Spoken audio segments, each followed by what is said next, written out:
Andrew, you wanna kick us off, or do we just get straight into it? Yeah, man, for sure. I mean, look, Big E, man, it's like this guy needs no introduction, right? This guy came on to Kick, and he started streaming as the CEO of Kick, if that tells you anything. And immediately grabbed our attention, which was great, because the thing is that he did something kind of inflammatory, what most people would consider inflammatory, and he sucked us in, right? And I think that that's like what he does typically in his content, in his long form content. He makes you raise an eyebrow, but then he's got something to say when you start digging in on his material. And I got to say that the guy has helped us out in establishing a lot of cornerstones over here, whether it's like, punching holes through KCIP or punching holes through 95.5.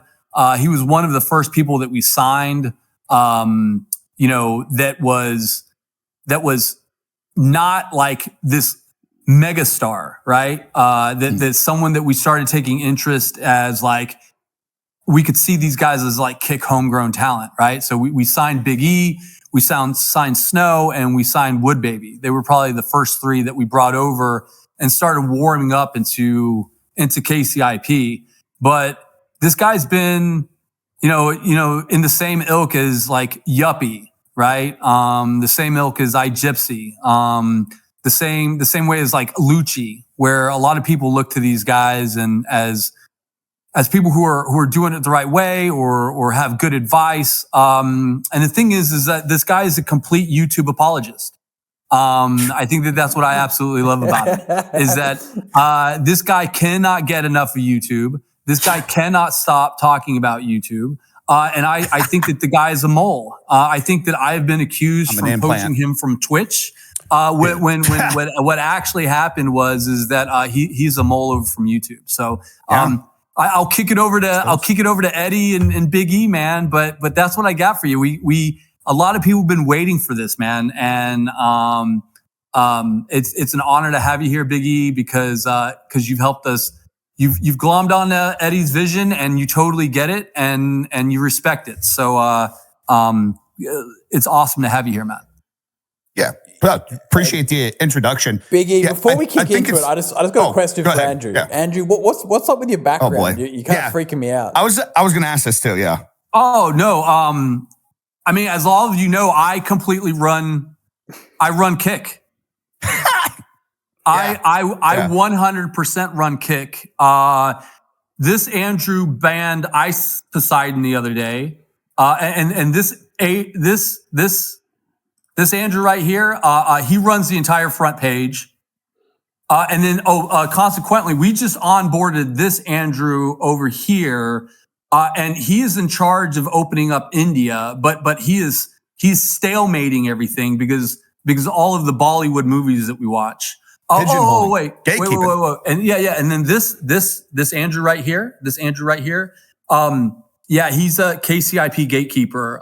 You actually have to email him $20 to $30 in crypto to actually get an application started. So how do we get on that hookup?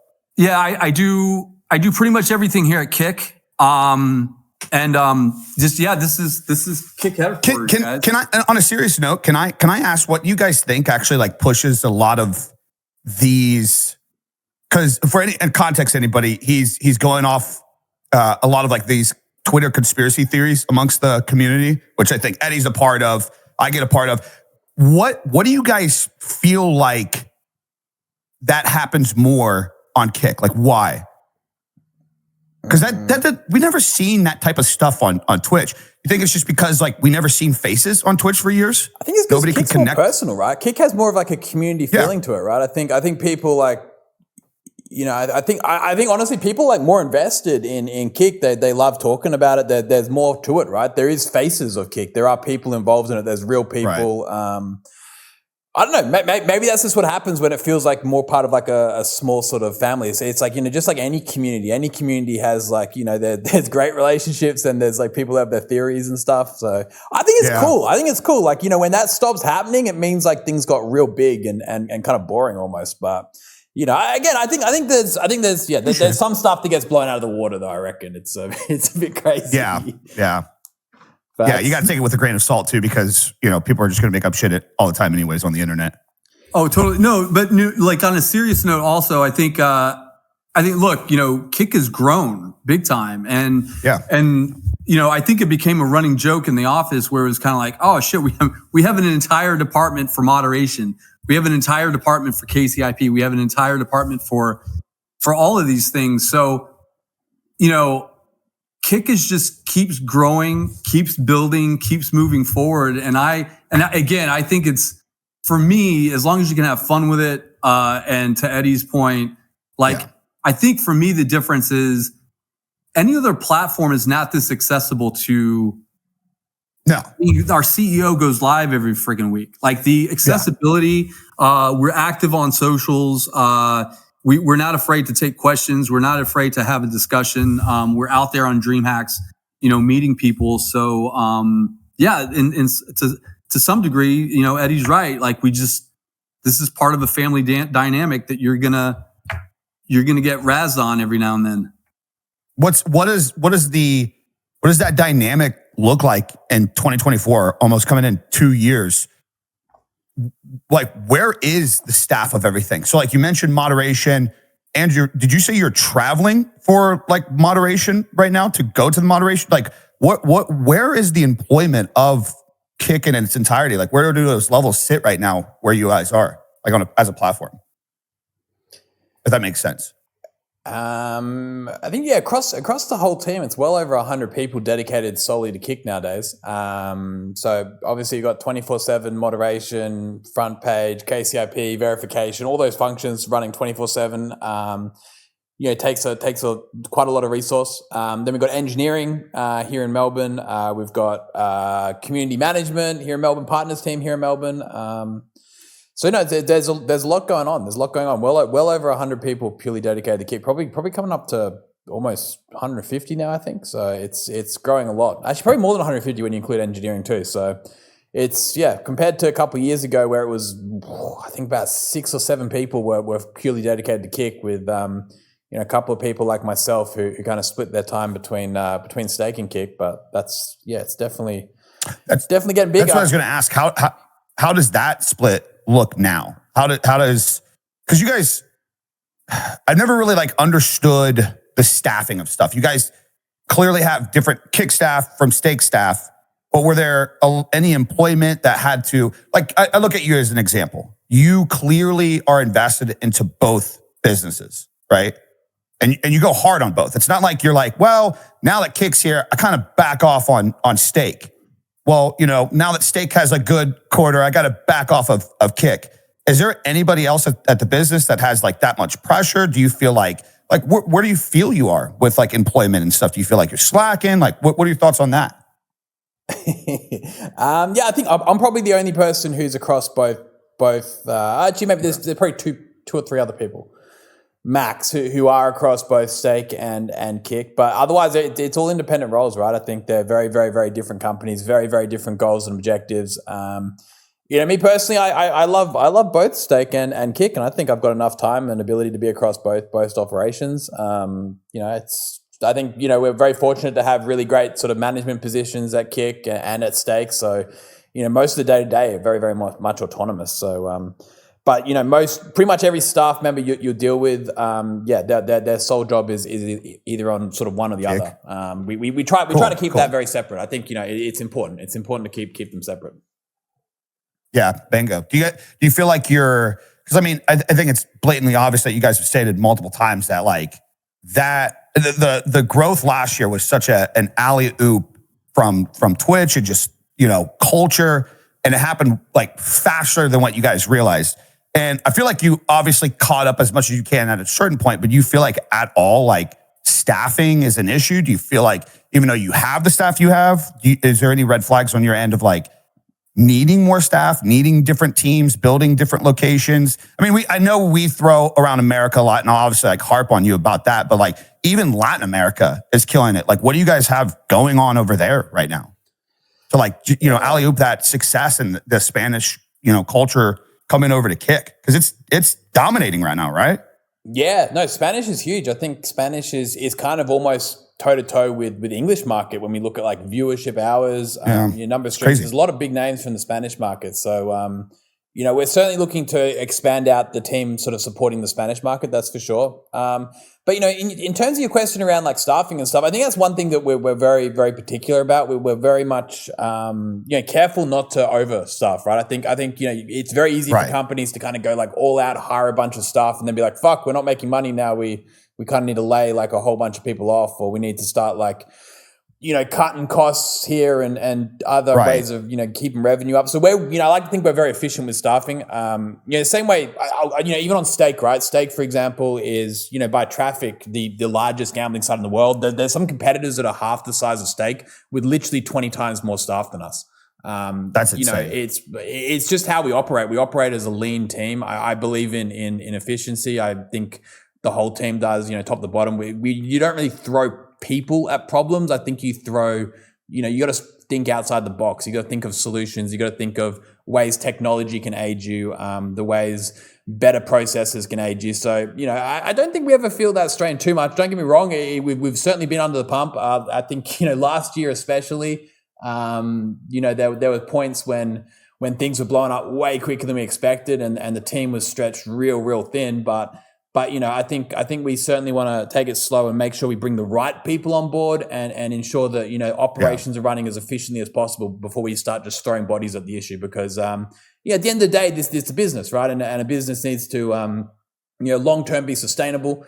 And one of the biggest costs associated with business is resourcing from a human resource perspective. And I think, that's something we want to make sure that we're, very, very careful on how we do that. But I think we're super lucky. We've got like the most awesome team. I think they're crushing it. So at the moment we're pretty chilled. I think there's certain departments which require more help, specific areas where we're probably looking for people more than others. But yeah, we'll certainly be able to keep up with the demand though. I think that's most important. We have the pipelines open from a recruitment perspective. So we're always pretty strong. But, to your point on Latin American office, I've mentioned before we were kind of loosely looking towards a North American sort of presence and office as well. So we've recently opened another couple of locations outside of Melbourne and Serbia. So we are kind of trying to, get this more of this kind of chasing the sun model of operating the business in terms of always having sort of a team on the ground ready for, all types of different problems, which is going to be great.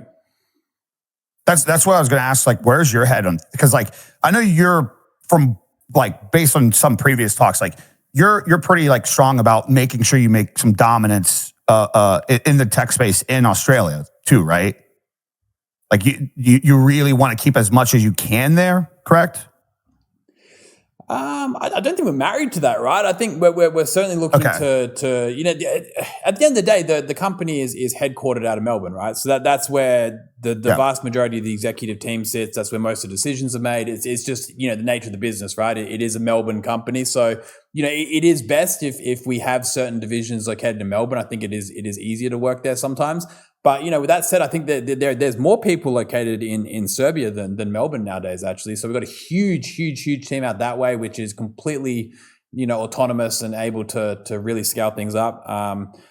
But yeah, I think nothing's off limits, right? I think it just depends on what the requirement is, what the jobs that need. But I think we want to have a presence in as many countries as possible. Yeah, and to kind of add on to your scaling question, as far as like staff and team members, like, okay, let's take DreamHack, for example, right? So everyone's calling for a KickCon. We want a KickCon, right? I mean, that's essentially DreamHack at this point. I mean, it is and it isn't. But what you got to look at is, okay, what does it take to throw something like a TwitchCon or a BlizzCon or a GXC or anything like that, right? It's nuts. And it takes an entire team. So what you could do is go hire a team of 20, right? Right. Yeah. And try to get it up and going, or you can start to partner with people who are doing it at a high level like DreamHack, you start developing a relationship. You start finding out who and what Kick is, right? And then you can start saying, well, is a Kick Con even appropriate? Do we do a Kick festival? Yeah. Do we do a Kick whatever? Is it pointless? What is our flavor? And then you start to look at something like an events team and start deciding how you're going to piece that together. But to Eddie's point, you got a lot of companies that just go out and throw bodies at it, and then you find a seat later, right? You find them a seat later. And so I just want to give you a specific example of it'd be very easy to hire out in a team events, but the stuff you learn by partnering with someone like DreamHack and the relationships you build is invaluable. Oh yeah, those connections are huge. And then even like the face value that you guys created just in these last events, because these brands are seeing it. You take Atlanta just a year ago and you look at it, what it's this year. Every brand that was at the first Atlanta that heard all these things about Kick, seeing all the headlines, they kind of make their judgments and stuff. Oh, the Kick crew's here, yada, yada, yada. But then you make a progress a year later and you guys got booths now next to Sony and Intel, like all these major brands. And now they're actually coming over to the booth and chatting with you. They're seeing, the hype, they're seeing the momentum, they're seeing the growth. I think DreamHack is one of the best things that you guys are doing especially because a lot of people are concerned about the face image of Kick. You get asked that every single week, Eddie, on what's Kick going to do about cleaning up its reputation, which just as well as I do. Time heals. There was degenerate shit 10 years on every single platform. The stuff that was on YouTube, even to this day, that's on YouTube. They just have systems to suppress a lot of this stuff and hide it before it gets out into the world. You know what I mean? Yeah, I think that's something that's certainly front of mind, right? I say this all the time. The idea here is you should go, hey, look, I stream a Kick and be super fucking proud of it, right?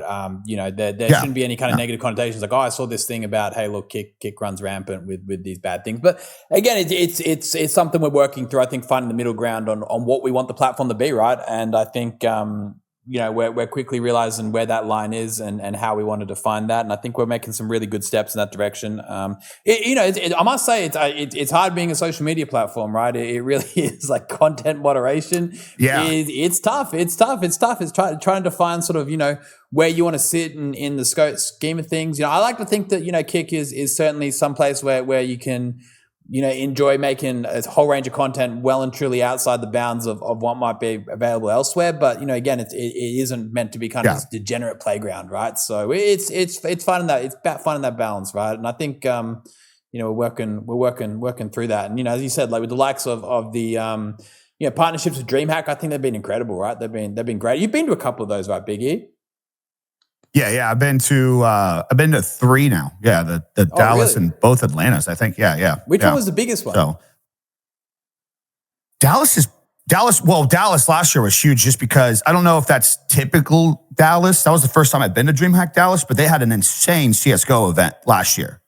So that played a huge role. So, I'm going to the next one. So I don't know if that's a typical thing if anybody else does, but it's all it's a very slept on event. It competes very well with the likes of TwitchCon. And I honestly think they do it right. They do it better. There's not this especially from a creator standpoint, it's so dope that a Kick any creator from any platform, but Kick has really been heading out there. It's so dope to see a Kick creator with 100 followers get accepted into the creator hub and everything and get creator badges and get to be there with some of their favorite creators that they watch. Is where, TwitchCon, it's a lot of okay, you're affiliate. You guys get this area. You guys get these prizes. Now, if you're a Twitch partner, you guys get these other prizes. I hate that separation. So DreamHack has been killing it with that, and seeing them work with Kick has been awesome. So, it's what we, like you said, it's what we need in terms of feeling pride. I know for a fact, anybody that goes to those events, by the time they leave, everybody's amped the fuck up. They're ready to go live. They're ready to stick their neck out for Kick. And that's I know at the end of the day, that's what we genuinely need as a platform to get out of whatever, clicks that we've had in the last year. Yeah, I must say, coming out of any of those DreamHacks, it seems like the the morale and just general sentiment is like super, super high. I think people realize like, hold on a second, like this place is full of like really good people, like it's like, hold on, just because like, this Twitter page over here, clickbaited with a bunch of, headlines. Again, we're working through that, but it doesn't change the fact that 99.99% of people are, just really down to earth people just looking to have fun playing video games, doing standard streams. Even if they're IRL streaming, they're great IRL streamers too. So, I think it's the perception though is it's tough. I hate getting too caught up in this whole perception thing though, because I feel like, it's rough if you literally let sort of like Twitter or people like run like your perception. I think, at the end of the day, we set our community guidelines, we set our, we set our rules and then we just run with that, right? That's who we want to be, and we define it through that, and we just stick to the guidelines, stick to the rules that we put forward. And again, if people don't agree with it, and some people go like, wow, that's messed up, like this kick streamer did X, Y, and Z, that's kind of, up to us to dictate and solve through the way that we outline those community guidelines. So, we're trying to avoid getting too sucked into all that stuff nowadays. I think, that's kind of something we're trying to pivot from, and more so focus on just understanding, what's in our guidelines and enforcing that exactly as it would be on every single channel as it would be. So I think that's the best approach to it. But again, I think it's all heading in the right direction. I've never been more positive. I've never been more positive before.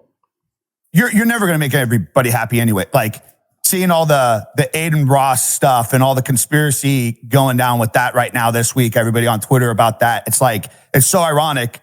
A year, like, this is the Twitter fucking community in a nutshell. A year ago, everybody's like, get that guy off the platform. Get him off the platform. He's bad for business. And now fast forward, everybody's making up these things. Everybody's talking about it. Oh my God, Aiden might be leaving. And everybody's like, oh my God, if they leave, they're screwed. Like they need Aiden Ross. And it's like, make up your mind. You're never going to make everybody happy. I just thought that was like a fascinating thing that I've seen all week with the Aiden Ross stuff. Yeah, and I think at this point, obviously, like the platform will have lots of people sort of like come and go, right? Like that's how it's been now for a while. Is like we've had a lot of people jump on, we've seen people leave, a lot of people then come back, and that's fine. That's just like how content creation works. People kind of like try new things and try other stuff. I think the likes of Aiden, right? If like, hey, look, if he was to leave Kick, would Kick die? No, Kick won't die. Would Kick lose viewership in terms of hours watched? Of course. Would it lose community? Sure, there'd be communities left. But I think, again, it opens up room for other people to grow, right? I think, again, it's a platform. It's a social media platform. And if social media platform is reliant on like any individuals, that's like a very dangerous position to be in, right? Like at the end of the day, it is that community sentiment. Yeah. It is that backbone of the company that matters. And I think Kick is very fortunate to be in a very good position right now whereby, I don't think Kick needs any large names to continue going because we have such a strong foundation of streamers like, like yourself, right? Like, so many other people that come to mind that truly make up the brand of the platform. And that's the hard bit, with enough time, people like yourself, other people will end up becoming the next, big name streamers, right? Yeah. Like with enough time, that'll happen. People will pick up, and the right people will rise to the top. That's the way I see it. As long as you have that healthy sort of funnel of people who are choosing to pick Kick, which is happening, and we're seeing that happen every day. One of the most important KPIs that we follow is like how many new streamers do we have on Kick joining per month, right? And that's kind of like almost an all-time high right now. I think there was like a big surge last year in about June, but we've got like in terms of like new people firing up on Kick for the first time, like that's really high right now, and it's getting to almost some of those peak numbers. So that's great to see, right? That's kind of like one of those numbers which really sort of dictates what the future growth is going to look like. And that's across multiple markets. Have you seen some crazy spikes lately with all the controversy? I know you've been paying attention to Twitch lately. Like there's everybody's freaking out about adpocalypse. You have that Frogan saying ridiculous things. You have the whole, this person gets banned for saying this, political thing, but this person doesn't. Have you guys seen over the last, probably been 2 months, there's been a lot of shit going on over there? You guys seen a lot of sign-up spikes since then? I think it's just been steadily growing in terms of sign-ups. Okay. I honestly, I think one of the biggest conversions lately has been a lot of people from TikTok over to Kick. I think that's one of the new trends starting right now. Yeah, certainly a lot of people looking to move over from there, which has been great. I think, I like to think that Twitch and Kick are quite similar, right? I think, trying to cannibalize that market isn't healthy for the industry. I think it's better if we can like kind of grow this live streaming first community. I think that's the way to go. So I think we have been focused on a lot of outreach and working alongside people with larger TikTok audience, which has been really cool to see. And also just smaller people kind of giving it a crack. So that's been great. But again, I don't think we can attribute it to anything, right? I think at the end of the day, there's always moving parts, right? I think if we kind of go like, oh, we need to rely on so-and-so doing a bad job with this or a bad job with that in order to grow, that's kind of like a dangerous position to be in. But, I think at the no matter what, like Kick makes lots of mistakes, gets in lots of problems. There's no denying that. I think anyone in the social media game is going to have the highs and lows and naturally, some people benefit from that. So, we'll see how everything goes down. I think, the days are kind of like sitting there going like, hey, look, it's Kick versus Twitch, all this kind of stuff are kind of over for us. We don't really look at it that way. I think it's more like, hey, look, for me personally, it's more about just hoping live streaming as a whole just continues to grow because it is a bit worrying sometimes with the rise of short form content. With the rise of kind of like trends in what people are choosing to consume, that live streaming itself is maybe going to start declining, and it is on a bit of a decline over in the English market sort of as a whole, which is kind of scary. So we really want to focus on like the industry more so than just thinking about Kick. Again, of course we care about Kick, but again, it's about trying to bring people over from bring in new creators as well as just say, hey, look, we're going to bring over all these people from like Twitch. I think that's sort of a narrow-minded way of looking at things. But yeah, I think the growth is great recently. Well, that's one thing, I've noticed that you guys in the last 2 years, you do a good job at the leverage. Like you guys obviously know content. You got a good team of people that know what to do and say. I mean, Kick was out tweeting last night during the fight. They have fun on Twitter. You know what I mean? I think you guys do a great job at harnessing a lot of things. And also, not even to just gas you up and credit you, you guys have had a lot of alley-oops, especially from, Twitch, TikTok as well. People push off there because of the insane moderation over there with the bans and people not being able to say this and that. But do you honestly feel like at this point that the overall product of Kick is operating at the best level it could be, considering all these things that do happen time and time again in these cycles and just push more people to the site? Where are you on that? Yeah, no, the overall product is still not where we want it to be, right? I feel like if Kick's overall product was where I'd want it to be, I feel like a lot of these situations and a lot of these big pushes that we've had in the past would have ended up far more successful. But we've identified exactly kind of what we need to achieve on that front, and we're making really good progress there. The big one is this new mobile app coming out real soon, which is going to be awesome. Obviously, probably the most common feedback we get is like, hold on, the mobile app sucks, which it does, unfortunately. Yeah. We're really close to getting this through the door, which is going to be, big win. We've got the public API that's cooking away right now, which is going to be incredible. Again, I can't mention any specific dates, but we've just had the TV app launch, which was super successful. I think we just hit 100,000. Yeah, when's that? There. When's that coming to like is that going to come to just general apps anytime soon, or you guys got to roll it out in these because right now it's what, Google and Apple, right? Yeah, so I think Google Play covers a good portion of that TV layer. But there is the TVs are certainly a bit more complicated because there's a lot of different variations you have to support. Levels. It's but crazy. Once you have iOS and Android covered, from there it is pretty easy to. Well, I will be careful I say that, but it is relatively simple to kind of port those over to the other sort of applications as well. So yeah, we plan to have full coverage. Again, sort of a big initiative that's called like what we call the device team, the device layer, and just being able to cover that top to bottom, whether that's iOS, Android, phones, whether that's TVs, whether that's consoles, that there is super, super important to have just absolutely any device you can think of or expect to be able to use Kick on available. So that's kind of like, one stream of work that is just ongoing consistently that we're working through. So I think that's certainly I think it's one thing that really definitely hindered the growth of Kick was not having the accessibility on all those different devices. It's just an expectation in today's world, from a tech perspective. Biggie, what do you think of the TV app, man? Did you take it out? I can't use it yet. I don't have any. I have LGs and Samsungs. I don't have an Apple TV. And then chat was telling me, I think it's like Chromecast or something I could get, or a Fire Stick. But it's like, I'm a tech nerd. My OCD is like, I'm not going to plug a fucking smart TV stick into my smart TV. Like, come out with the thing. It's 2020. How do you connect all your stuff? Like, are you a Mac guy? Like how do you connect your I got Macs, and then I got PC, and yeah. So business wise, I run everything through Mac, but nothing to do, because like why does that? How does that help in that situation though?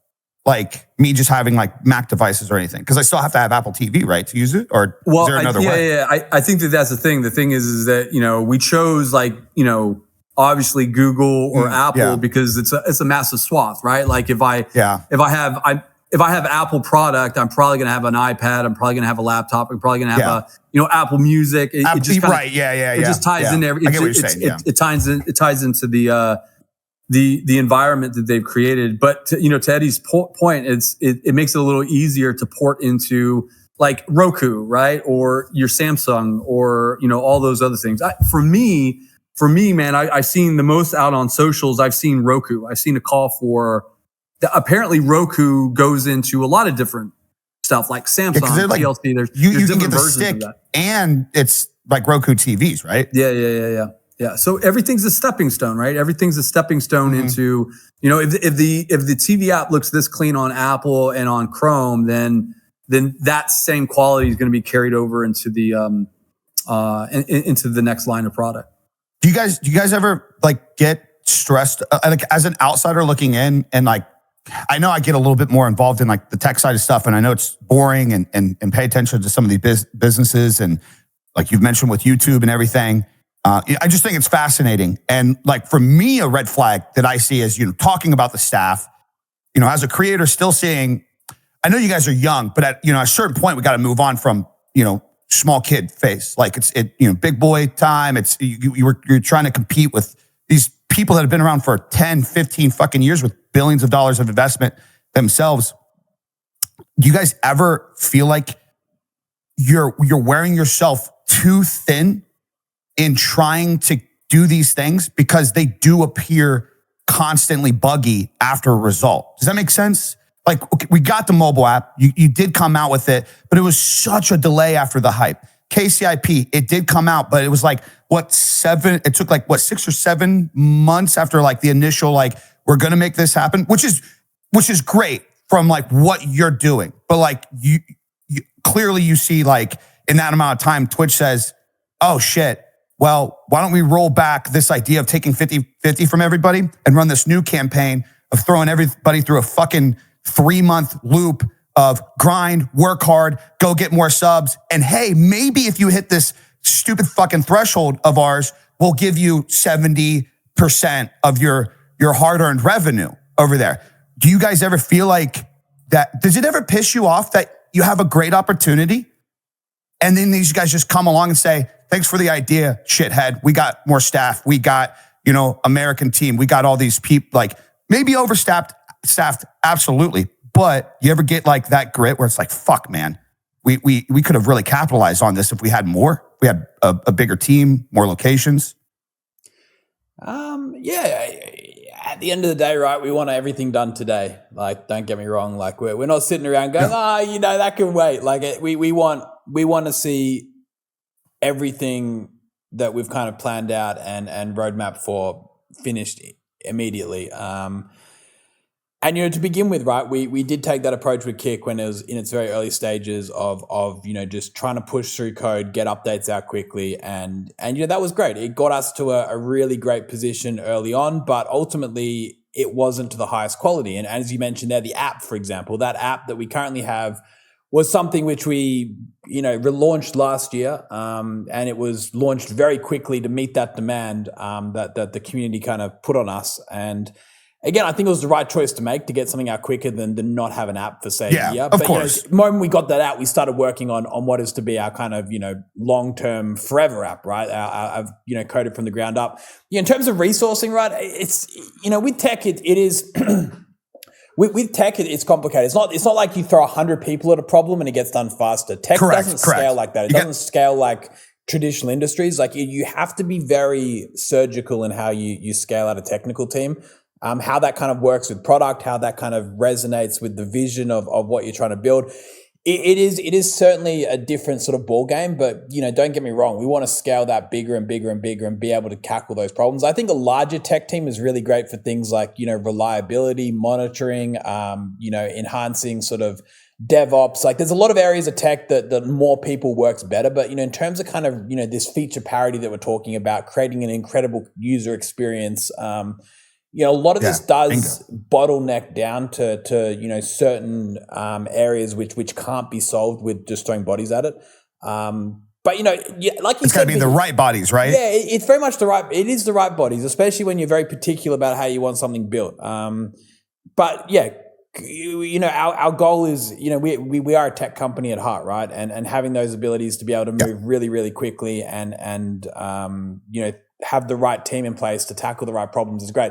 It has been frustrating that we haven't been able to get stuff done quicker, but I think that's what we're doing is more so getting ourselves ready to have that kind of, we call this operational readiness to be able to move at the speed we want to when the right opportunities arise. And it's all learning curves. As you said, there's these other, YouTube, Twitch, TikTok even, they've been around for like 15, 20 years almost, right? More.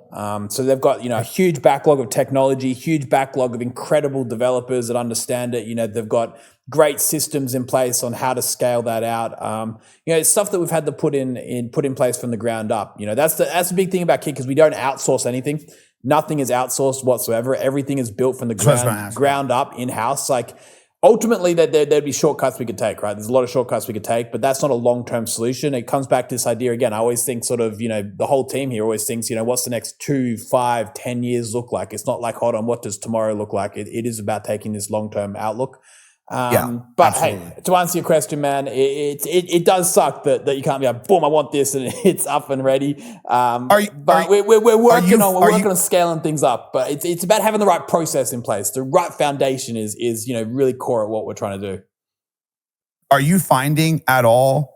Because surely you're looking, and surely people have to be reaching out. They got to see the growth. I'm sure nobody doesn't want to not have a job offer in a tech space with something like this, because you guys are making moves.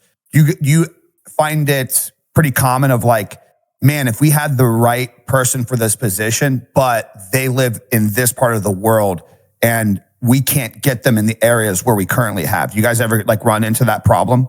Or like like you said, not throwing bodies at things, throwing the right minds at the particular situations to take lead in whatever that department is. Like a great example is you have Paulie here, right? Which he's like the secret fucking brain that built the start of this, but he is in Florida. You got Andrew here who is obviously you're in Georgia, right?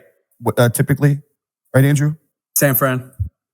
Or yeah, wherever. But you got these two guys oversee so much over here, and that bog and delay from that, 24-hour time frame?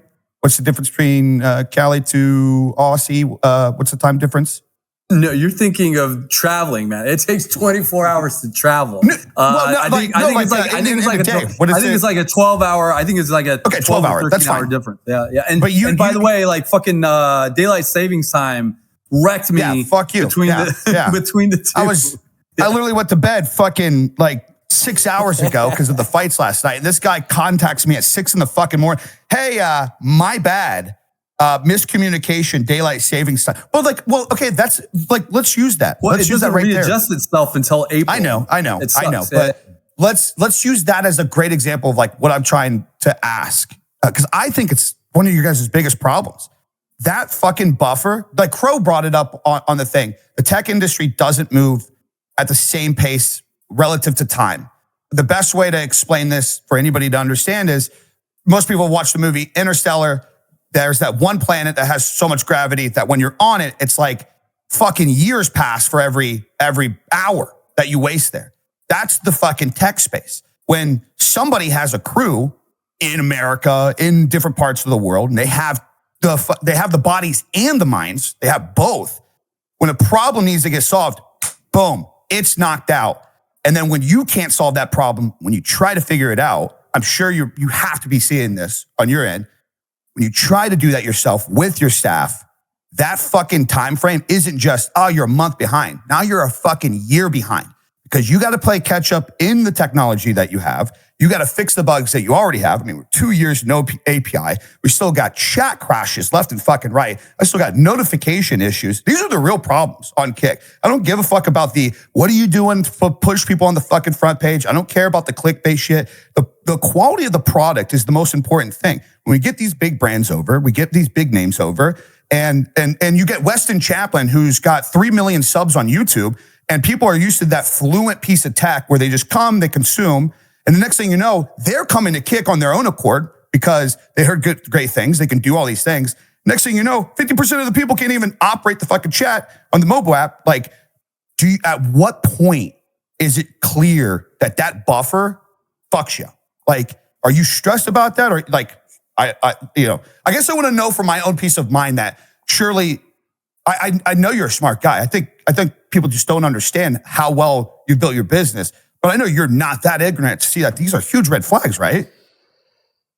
Yeah, no, Big E. From a simple report of, say, a notification not reaching the customer, that's not acceptable, right? Any level of technical issue is not acceptable. Again, I'll go back to our business before Kick Steak, right? Is it runs completely perfectly, right? That's the level of accuracy, of detail that we want addressed, right? Everything is, runs incredibly smooth. There isn't a single problem you can think of. Everything is addressed and triaged within, sort of, I don't know, an hour or two of it happening. And that's where Kick should be as well. That is certainly where Kick should be. Like you mentioned before, when you have issues, you then have to play catch up on those issues. And it's what would be referred to as technical debt that you kind of have to almost go and resolve, which we're fully on top of, right? I think you mentioned like the time zone stuff. I don't think that's too much of an issue, right? Like, for example, we pretty much every tech company runs this, right? Like if there's like what we call like a P0 issue, like, downtime, or a P1 issue, which is like, a bug, which is heavily affecting most customers, instantly the team's paged and they'll be like, they'll wake up in the middle of the night and come solve it, right? Obviously, if it's like a smaller issue, which isn't impacting everyone, of course, that'll wait until everyone wakes up, and it depends on the severity.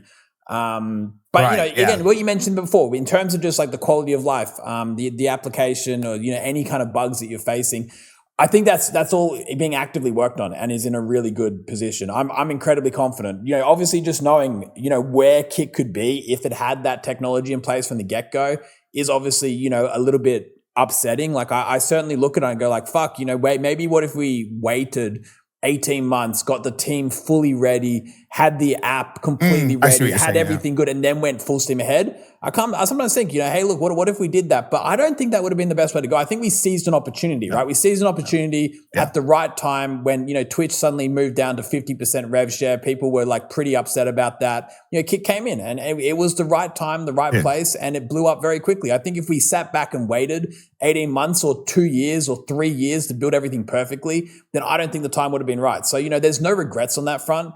At the end of the day, building great technology takes time. There is no shortcuts. You can't just hire 1,000 people and then go like build this right away. Yeah, even absolutely. Even if we somehow got, say, 1,000 like engineers from like Microsoft or Amazon or whatever the fuck company and just said, guys, fix the app. And guys, fix the notification. It doesn't work like that. Unfortunately, tech doesn't scale in that regard, right? So, all those issues you mentioned, like, it's not like I sit back and go, the notifications issues, that's not a problem. Or, the app crashing, that's not a problem. It fucking stresses me out, man. It does. Like, I'm a bit of like a, I like to say I'm a bit of a perfectionist, right? Unless something is perfect, I'm not happy. That's kind of where Kick should be at. But, sometimes you've also got to slow down and understand that these things can't be fixed overnight. And that there is also a difficult thing to do. So, everything you mentioned there is in a really, really good position. We have a really good team behind it. I'm very, very confident that we're going to fulfill that. And if I wasn't confident, I wouldn't still be, investing more and more and more into this, right? Because I know for a fact if we don't solve the problem on the product level, everything else is not worth it, right? Because that is at the end of the day what people come to consume. They come to consume the product. So the product is the backbone of everything we do. It doesn't matter if we do sponsorships or marketing or partners or all these other things. Well, if we don't have the right product, everything else falls down. So we're completely on the same page there. And every day that we don't have that is frustrating for me and everyone involved with Kick. So yeah, I think the perception might be that, hey, look, these guys are like accepting the fact that things aren't perfect, but that's not the case at all. Right. And we kind of stopped, relaying and talking about timelines and deadlines. I think early on in Kick, we're kind of like, hey, look, this day, this is happening, and everyone's like, hell yeah, it's happening. So what we did is we've got a new sort of plan of action. We're like, hold on, we're just going to stay quiet. We're just going to keep things going. We're not going to communicate stuff so much. In the background, everything's moving, and then just like the TV app dropped, like the TV app came out again. You mentioned like, hey, look, things aren't up to scratch. The TV app's something that's launched very recently, which I think was very high quality. We spent a good year and a bit. I was going to ask, is it pretty good? It is. Are you guys pretty happy with that? Put it this way: if you want to use any other like TV app that came, like I think there's like the X's export out of the TV app. Put them side by side. Oh, dude, it was dog shit. Fuck, this is so much better. Even put Twitch's TV app side by side. Honestly, I may be biased here, but it's fucking miles better. And that's again the standard that we want to set. That's the standard we want to set. Like when we launch our next, mobile app, that's the standard we want to set. We're not going for lower than that. So it's about getting things done right. Kind of measure twice, cut once, opposed to kind of just fucking send it and hope for the best, right? Yeah. Yeah. And it's like funny.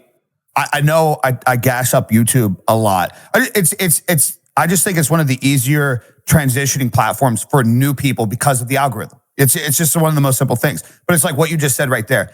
The thing about all the sites, even after these last few years, after I left Twitch to go to YouTube and start streaming, and I discovered actually enjoying watching live streams as well on the TV, I stopped watching all Twitch streams because I realized how dog shit that fucking application actually was. How bad it was, just how smooth and fluent. So anytime, I just want to give you guys, I don't want to give you guys the wrong impression that I don't respect what you guys are doing, and I don't think you're doing well. I don't think you honestly get the credit for what you guys deserve. That's not just gassing you guys up or filling your ass with bloat or anything. Because you're competing against these big guys. I just like to use the easiest example in where you guys could fucking really, that's what every tech company does. There's no reason to reinvent the wheel. There's no reason for you guys to try to come up with something new and creative that's never ever been done before. It's all about, I think the key thing, right? Making the user experience the best. And that's why I like to use YouTube so much as that example, because it just fucking works. It may not have the things the fluffy stuff that we're used to, but it just gets the fucking job done and nobody has to question it. And it's just there and it exists. You know what I mean? So just for reassurance, I don't shit on you guys because you're never going to be YouTube. It's more of this idea of like harness the power. Like what are the sweet things that they get done right? Yeah, no, I agree. That's what we aim for, right? I think I don't think it's impossible to get to that point. I don't think it is by any means. I think we can pull that off, and I think it's going to be sooner rather than later. And you mentioned Crow, right? I also said the Crow. I was like, hey, Crow, like, they kind of put this back at you. I kind of asked him like, hey, look, if we did sort of this sort of stuff out, what would happen for Kick? Where would it end up going? And, he was like, fuck, when you put it that way, it really is no reason why it's not going to blow up to levels which, me and the rest of the team feel is very much acceptable, right? So I do feel like it's the biggest drawback right now. And it's not about, like you said, it's not about going out and reinventing the wheel, right? You don't have to come up with these crazy new, ideas. Sure, there's innovation in the industry that surely can be harnessed. I think that it's been a bit stale for a while, but of course we're not chasing that until we get the low hanging fruit. So, man, hear you loud and clear on that front. Like we're honestly working around that. And one thing as well, you're on StakeUS, of course, right? Yeah. How's your experience on that? Good. I had after I learned about eaters and don't chase and everything. Yeah, pretty No, fucking from good. a product perspective. I enjoy it. From a product perspective. Oh, from a product, it's good. It's fluent. It works. Steak US was not my first ever deal. So I did get to have experience when I was on YouTube with another company. Obviously not going to name their names, but, I have been able to see the bugginess compared to another thing, the slots not loading and transactional errors and pages freezing and stuff like that. It's fluent from a product perspective. I just go there. I want to enjoy that experience as an adult, regardless of my affiliation or anything. I want to sit down, have a cigar, have a little glass of whiskey. So just enjoy it. Just on the product side of thing, like you said, like when you say you've used other whatever websites, and when you compare Steak to them, you're like, Steak works. It's kind of like the YouTube of gambling, right? Fluent. Is it like the YouTube of gambling? That's a good way to. Yeah, it's a good way to put it. Yeah. Well, the same team behind that is behind this, and that's what we want to be. We want to be we want to be the best, right? Again, we're not going to settle for having a bad customer experience. We know what a great customer experience looks like, and it's it's where we will land. It is where we. And they do well. They do well. Yeah. That is, go ahead. To double down on this, and we've said this a lot on Kick Talk, is that we grew really fast and we were very eager, and shit started getting built, and we had the pause, and Eddie looked at us and said, "Hey, whoa, we got to make a better base," right? It doesn't mean we did anything wrong. It just meant that we were moving a mile a minute, right? And it was important that if we kept building on this base, that we have to restructure the base, rebuild it so that it comes out stronger to the quality that Steak is, right? And I'm glad this point has been made, because, it's almost like saying, like, what is your resume? And Eddie's clearly pointing to Steak. It's like, hey, and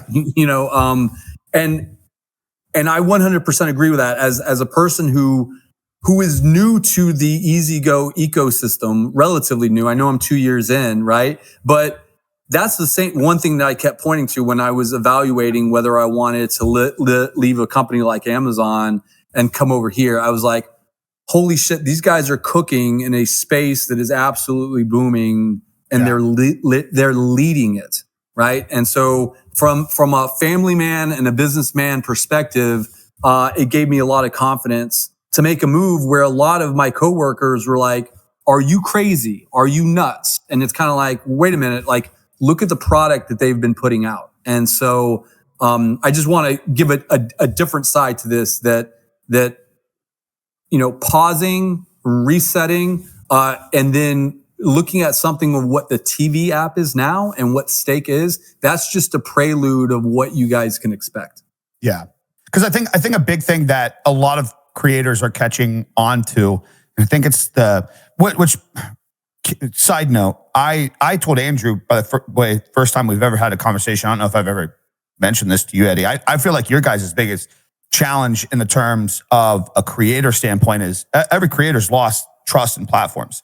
You guys came along during a time where it's unfortunate, but Twitch has burned so many people. YouTube has cut people out of ad rev. Facebook fucked an entire group of people that they invested all this money to alley-oop and then blame them for their shortfalling.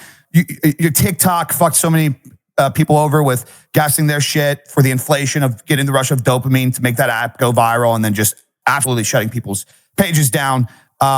People don't fucking trust platforms. They don't believe half the shit.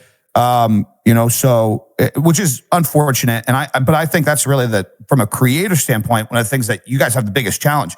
When you say, I've heard you say time and time, trust us, we're going to innovate, we're going to change the tech space. You just got to understand, it's not anything you're doing wrong. We've heard it. We've heard it time and time again. Until you show us shit, we're not going to believe you at this point. We're going to be weary. KCIP is insane at some points. Sometimes it's not. Some people have different experiences. But one thing that I've noticed is, even if you have a good experience with KCIP, the amount of creators, after I made a video talking about multi-streaming, which was really directed towards small creators, the amount of big creators that reached out and was like, I know I'm doing well on Kick, but I don't think the answer right now for me is just throw money at me. I don't know if I can trust it yet. You guys got that big thing. What are your thoughts on that? Do you feel like you're moving in that direction to make this, to innovate, change the game, get our trust back from a platform standpoint? And like, what's the example? How can we believe you? You can say from a PR perspective, trust me, we'll do good. I think this is going to be big. But where's the concrete? Where does it make sense? I know that's a big question, but yeah. So to kind of go back here, right? Obviously, I think in terms of our product roadmap, we kind of haven't obviously moved as fast as we wanted to, and we've kind of explained why. Yeah. But outside of that, can you name one situation whereby we've not lived up to our word? Have we walked back anything? Absolutely. Yeah. I don't know. I think we've lived up to everything. We've looked out for everyone, and haven't started going, okay, 95.5's turning to 90.10, or KCIP absolutely. isn't going to exist anymore for certain people. Again, you mentioned KCIP changing. KCIP just very much determines based on active viewership. I think a lot of people complaining about KCIP. I'm not going to lie, just they viewbot, and then they just keep viewbotting the same. Oh yeah. And then they got their 200 viewbotted count, and then they've got like say 50 real viewers, and their 50 real viewers go to 25, but they're still viewbotting the 200. And they're like, why is my KCIP drop? Because your view count's 200, but your real viewers have gone down by half. And like again, we can't publicly call people out. But again, just, we haven't changed anything on that front. KCIP is the same. What about getting in? What about getting into KCIP? Like that's how I get that point. But like the amount of people that I see tweet every day and was like, dude, this is like the 3rd, 4th, 5th, 6th, 7th time I've applied. I've hit my metrics. What am I doing wrong? And they have no fucking idea. No idea what they're doing wrong. What about like that side of it? It's most likely due to metric inflation, and we can see through that. Again, we're the platform. We can see the platform. Every situation is different. That's why we don't go ahead and give people like fundamental reasons. Like there is other reasons, like maybe someone got recently banned for something like crazy, and we're like, hey, look, we can't let this person in because they're currently under heavy scrutiny because of X, Y, and Z. Like that takes a point, but most of the time it's metric inflation. Simple as that. And that's probably the main reason.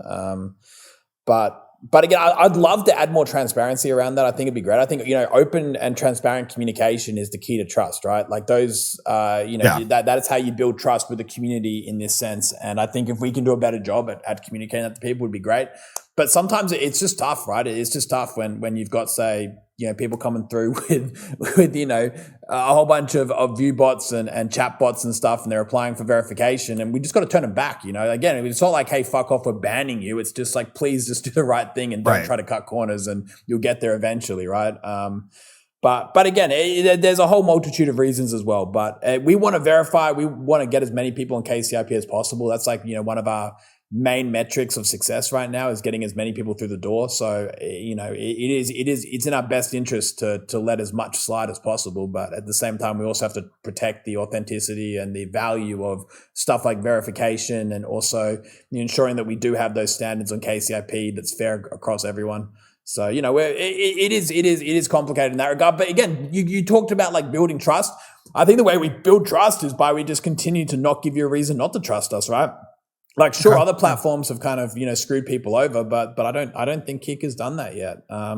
So, until that happens, I think that there's good reason. But, I think as time goes on, as Kick becomes more mature, as people start to realize, hey, look, this thing's here to stay, as long as we keep having like, hey, weekly chats here where you can, ask these kind of questions. Like we're here to answer fucking anything. Like you're on here right now, Big E. Did we ask you for like questions up front or anything, or was there any kind of like moderation around absolutely it? not. No, well, I mean, conspiracy theorists out there will be saying different tomorrow. This whole thing was curated, pre-recorded. Well, look, the other thing is like, so yeah, we have people on here weekly, right? Like, and if like, we'll just ask you, Biggie, like, have we screwed anyone? Like, has there been a large swath of what you can point to with YouTube, or what you can point to with Twitch? Has there been the point being is not to say, hey, you haven't done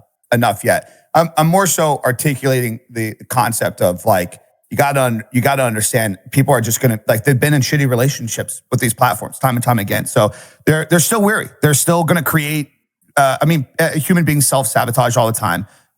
It being in this line of work is stressful. You accommodate, especially when you go full time, you accommodate to a certain rate of living. You don't analyze things in like that emotion, like what you guys are saying. This idea of like, and I agree. I think you're showing us shit. People yap all the time about where they paint this picture with you guys. But this conversation right here is a prime example. The fact that this site exists, I think, is a prime example. This delusion of people thinking that, Eddie, you even needed to start this in the first fucking place. Like Stake needed this fucking site. Stake was a multi-fucking billion. You're probably losing more money out the fucking ass running this shit.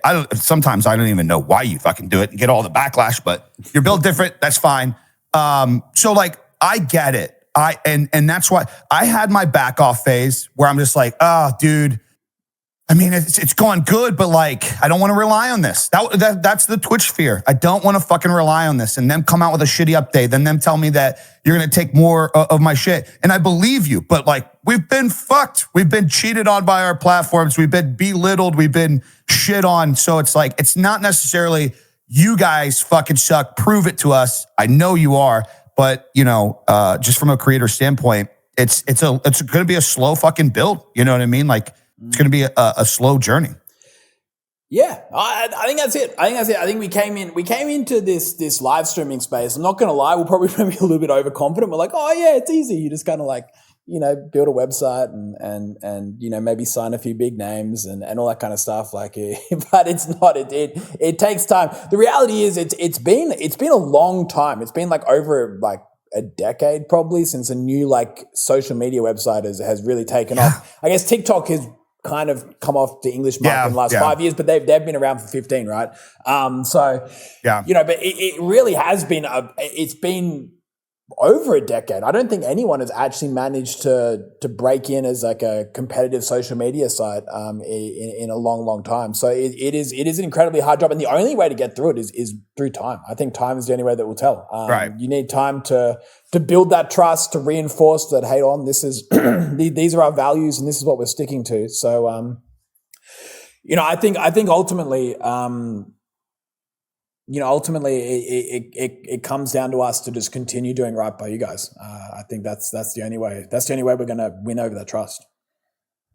Yeah, I agree. What about user experience? I think you guys have done a good job to try to show at least a little bit with a lot. I mean, do weekly payout. The fact that every fucking media in our community wasn't all over the fact that you guys are the first platform to say you can have a weekly payout. It's literally, for me at my size, it's a weekly paycheck. Look, it's not. It's insane. It's not only fucking insane. It's not only that, man. It's not like the 95.5 should have been a bigger story. Yeah, absolutely. The fact that we have a toggle switch that lets you remove casino, pools, and VR chat, and then another platform turns around and builds their own version on top of that. The fact that we came out and we have a TOS that allows people to be an adult, then we push other sites to adapt that TOS. Dude, yeah. The fact that these things have not been made more of a bigger headline and talked about within the industry, like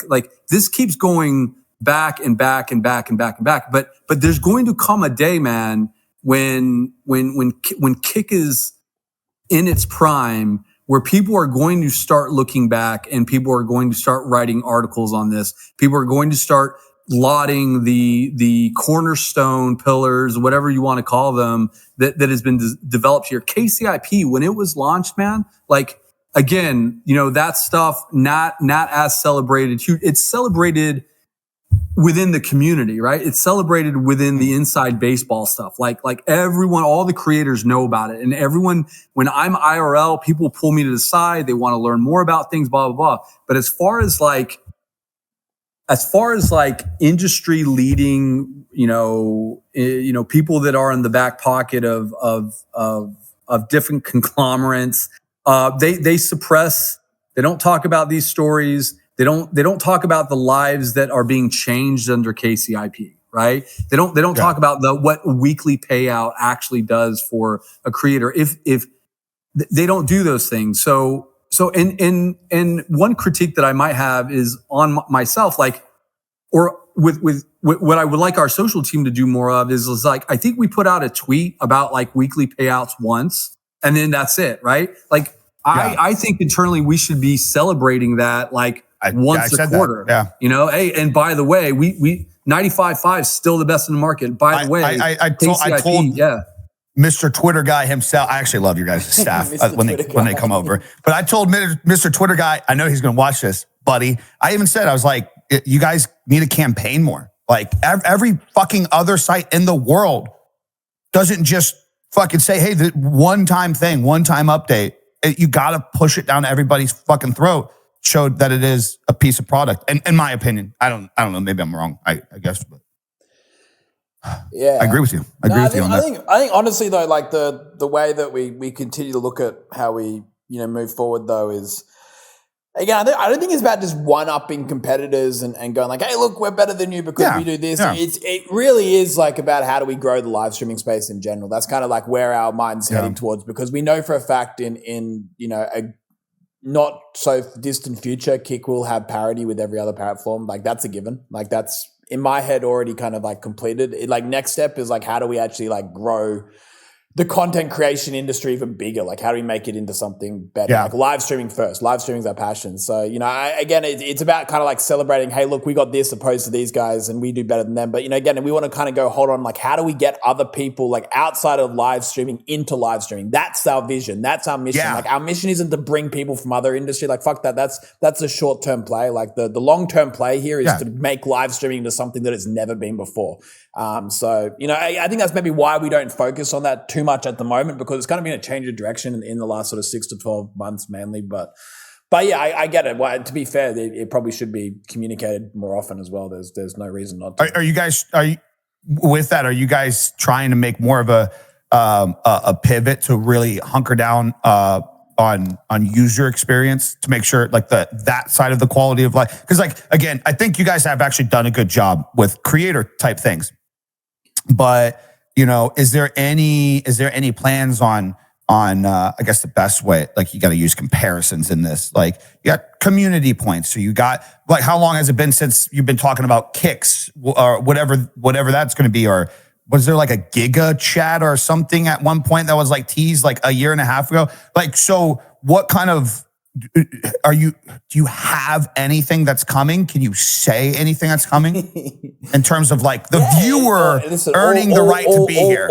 Anything that you would expect to see on a live streaming first platform is already in the works right now. It's already being solved. It's almost there. Again, that's no longer about like it's not an if, it's just a when, right? And it's like I said, I'm more confident than ever. I think we're on the tail end of all that. So yeah, everything you mentioned there, obviously taking a bit longer than we would have liked, but it's come along. Yeah. What do you feel? What number one thing, just like right now, where like if you could snap your fingers, where you personally sit as the big dog here, if you could just snap your fingers and like whatever a developer developed it, something like, where's the number one thing you think like Kick needs right now? Public API, and having that what we call the Kick developer ecosystem is what we're building out. That's probably the most important one, I think. Alongside the new mobile app. The new mobile app's really important. So those are probably on par.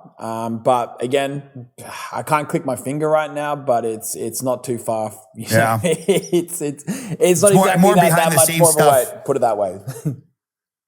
What's you had mentioned just for like a brief moment to Crow about like actually putting something in America. What does that look like?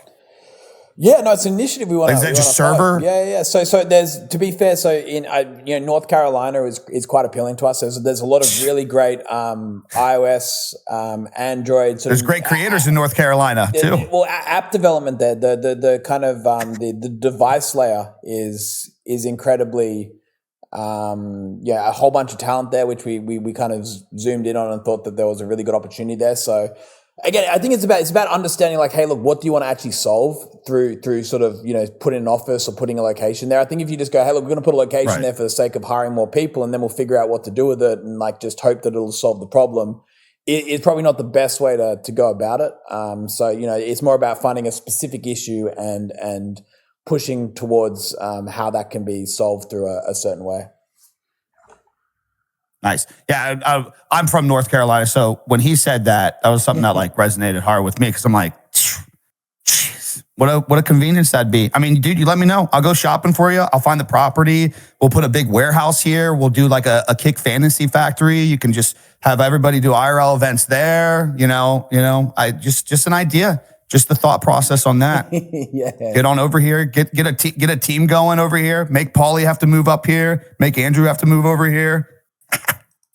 Yeah, no, I think we can. I think there's definitely a lot of opportunity for that. But I think it's not just about, say, like North Carolina, right? I think it's about finding as many places which make sense, right? That's certainly what we're aiming for.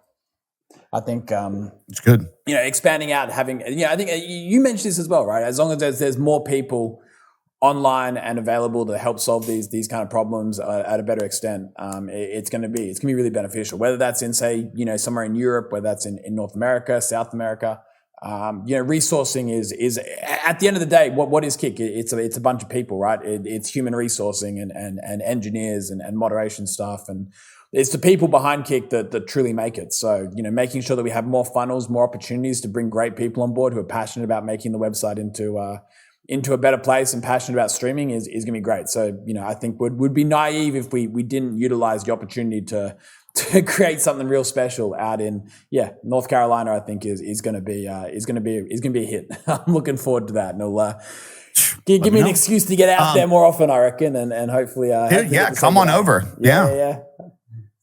What do you plan on coming to any events I know that's just a small question, but you plan on traveling over for anything specific in the next year or so? I reckon I'll go dream hacks. Dream hacks. Even that most recent dream hack, the Atlanta one, I was like, fuck, I wanted to be there. Like when I saw like how big and how epic that was, and how many people that I kind of knew were there, I was like, fuck, I wish I was there. I kind of had that real fear of missing out sort of situation. So I reckon for the next one, I might have to sneak on over. I know too, just on my notes, I know you don't have too long. I know what time is it over there right now? It is 2:47. Yeah. And believe it or not, like we're an hour and 20 minutes into this. Like this flies by. This shit flies absolutely. by. Yeah. Absolutely. Yeah. That's why I was like, one important thing that I really wanted to ask, and I want to start pressing with you guys, because I think it's where Twitch like fumbled to a huge ball to kind of like what you said, really compete, be held at the same standard and level and representation of social media sites, because just being a streaming site, I don't think allows that. Like, how do you create that environment to where, like you said, you persuade new people that have never seen streams before to want to come over? Any plans at all of some kind of offline interaction and content? And I'm not just asking like the general question. I think that's where Twitch is going wrong right now. They're trying to basically copy TikTok.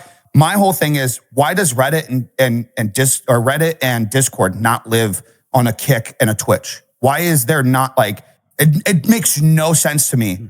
I know YouTube's making an update to do this. It's not out yet, but they're essentially just going to take Discord, put it on fucking YouTube, and it's fucking genius. Why am it never made sense to me with Twitch.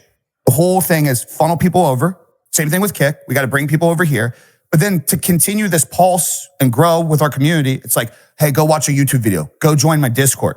Any at all plans of anything that would allow offline interaction, community fucking interaction. I mean, look at Twitter. It's like, why are Kick talks and shit, a lot of the clips going to Twitter? Why is there nothing on Kick? Anything at all? Have you guys thought about that? Yeah, I think on that front, right, it's, really, I think when you zoom out, there's just so many opportunities, right? There really is a lot of opportunity for innovation. Dude, again, I think a lot of the time it's quite difficult for these larger companies to make changes. That's simply because you need a product person to do 10 iterations of what it's going to be. It needs to get approved by, X, Y, and Z at the top. It needs to then come down to an engineer who goes to a manager there. And it's a long process to build stuff out. And it's hard to get people to make decisions because these are like big companies that don't move fast. So, I think Kick's got a really big upper hand because Kick's a private company. It's a smaller company. It's a leaner company. It can certainly go ahead and utilize a lot of these opportunities that you're mentioning. But again, we don't want to start, building out like our, own variation of say Reddit or X and all this kind of stuff. Before we kind of address those immediate issues that you mentioned before, right? Like when it comes to user experience, when it comes to a lot of those other problems. So, I think, we kind of zoom out for a second and go like, fuck, there's so many things we could potentially be doing. And I think we all recognize that. I don't think that there's been many huge updates to YouTube or Twitch in quite a long time, right? It's all been quite stale. So I think there's room for innovation. There certainly is. And I think all it takes is obviously we need to kind of pick our priorities, pick our battles first. But, I think you make some great points. Like the simple fact that people still use Reddit to like, it's insane. For example, like curate clips, right? Like there is no proper way of curating clips on live stream platforms. Like clips that just end up going to the abyss unless they get picked up by live stream Reddit, fails, right? Or live stream fail, or even like Twitter just ends up like stealing the clip and uploading it to Twitter, so all the views are on Twitter instead of being on Kick. Like it's a fucking waste, right? The same with every streaming platform. It sucks. So I think in terms of that, there's a lot of room and a lot of opportunity, but. It comes back to that same problem we were discussing before. We can't kind of just click our fingers quite yet. So I'm looking forward to when we can start tackling those kind of problems. They're the things that we're really looking forward to announcing. Obviously announcing like, hey, look, we have a public API, or hey, look, we got a new app, or hey, look, we've now got like channel points or whatever. Like that's cool, right? It's great, but it's not brand new. Yeah. It's like, hold on, guys, you're just releasing what you should have. It's standard, What excites me is like when we can come out and say, hey, look, we're doing this, which hasn't been done before, and this is going to break through. It's kind of like KCIP. KCIP was kind of something unique, right? It obviously wasn't, majorly technical by any means, but something unique, right? But I think we want to introduce, more variations of stuff that haven't been seen before, and I think we can do that. I think you make some really great points and stuff that's already been kind of discussed to an extent, but yeah, I think we have the upper hand, being able to tackle those exact kind of issues or exact kind of. But Biggie, how good do you think that's going to work? Just like honestly, do you think that? I think it would work good. You think that people are going to move away from Discord and move? No, I don't think it's going to be over. I don't think it'll be an overnight thing by any means. I don't think everybody will be like, ditch Discord, just like no different than it actually took like a year and a half for people to understand vertical content, dude.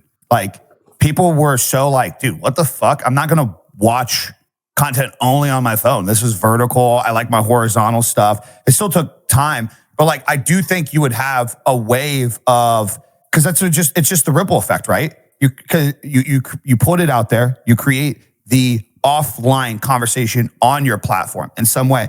And sure, it's not going to blow up overnight. You're not going to have, 200,000 people just staying on Kick to interact. But then when one post does well, and then one community has a conversation, and one creator can make their own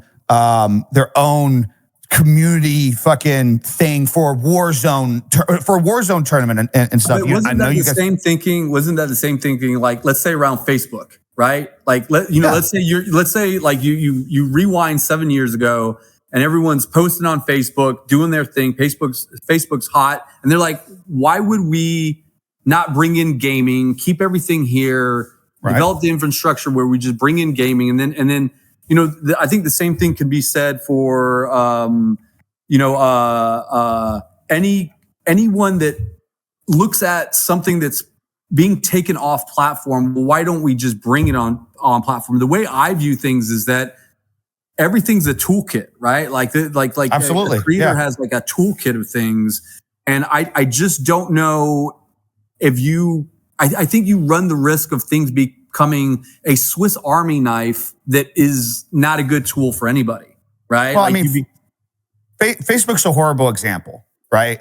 They had a $1 billion budget and they fucking all right, let's take Mixer. They're like Mixer's another horrible example. They were set up to fail.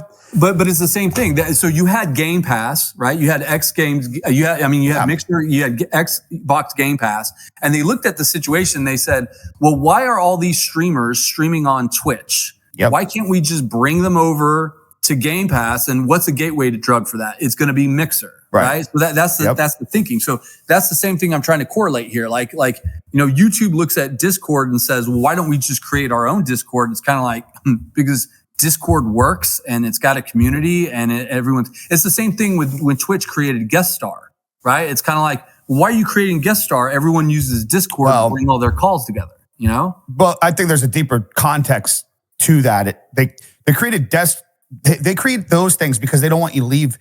They can't allow you to leave their site. They are very, very desperate on the idea that people are leaving. Their numbers are going down year after year. And to be honest, they need those things. But I think for them, as an example, it's too late. I think they're losing way too much fucking value in what they have. They're way too, look at everything lately. There's not a fucking, maybe I'm just like Twitch fucking, I just don't trust them. I just bigger picture or something, but I don't think these updates help Twitch anyways right now because you have the culture of what it feels like to be on Twitch. And you have tens of thousands of people that just don't care. They don't want the better. They just want to tune in every day and watch their specific person do their thing. And there's nothing wrong with that by any means. But we're talking about the idea of harnessing billion extra people that have never watched a fucking live stream before, that have never been here before. So we're going to need that through the attention to bring people over. But then what does the product look like to keep them here in that harness? Like you guys, it's more important to do that, in my opinion, because you are fresh. You're going to be bringing new eyes over. You're not going to just be getting Twitch people over. It's going to be important to create that dialogue, an offline conversation early. So that way, when fucking Terry, who's never watched a Twitch stream before, comes over here, says, wow, I actually like this live stream, found it on Instagram or something. I found this guy sharing it on Instagram. Now I'm here. Oh, well, he's offline. I don't really want to go search for anything else. No offline conversation, no this or that. You know what I mean? Like, I think for you guys, it's important. Mixer's a horrible example because they just wanted a money funnel into fucking Microsoft's pocket so that way they could have an ROI faster. They were super fucking impatient. It was never going to fucking last because signups on that site were absolute dog shit. I mean, come on. Like, what are we talking about? Your guys' lowest months on fucking Kick dominate what Mixer pulled in its fucking peak. What? I don't even know why the fuck we even bring Mixer into the conversation. They had good features. Some of those things you could incorporate, but like it was all exacerbated too. Well, I bring Mixer into the conversation because I think that in some boardroom there, a bunch of executives got together and said, well, why are we letting Twitch have all the fun? Right? When all of our IPs are on Twitch being played, why don't we create our own environment to then bring, keep people on Game Pass, And I don't know, man, like I kind of hear YouTube executives you saying hear that. You hear what you just said. You just heard what you said, to keep people on Game Pass. You're talking about the subscription service for the value. Like they wanted to milk people into a specific thing. We're talking about you guys want to curate a culture. You want to change the fucking game. You want to create the conversation. You want to bring the fucking actual real hype here. You guys aren't currently making this right now of like, I know eventually you need to be profitable. You're going to bring ads here. You're going to look at ideas of subscription services, maybe putting things behind a paywall. But right now, you actually have genuine intentions. You want the conversation here. You want people to thrive here. It's a completely different narrative, completely different pitch. They did all of that on the idea of, how do we get the money quick? How do we get that fast? At least in my opinion,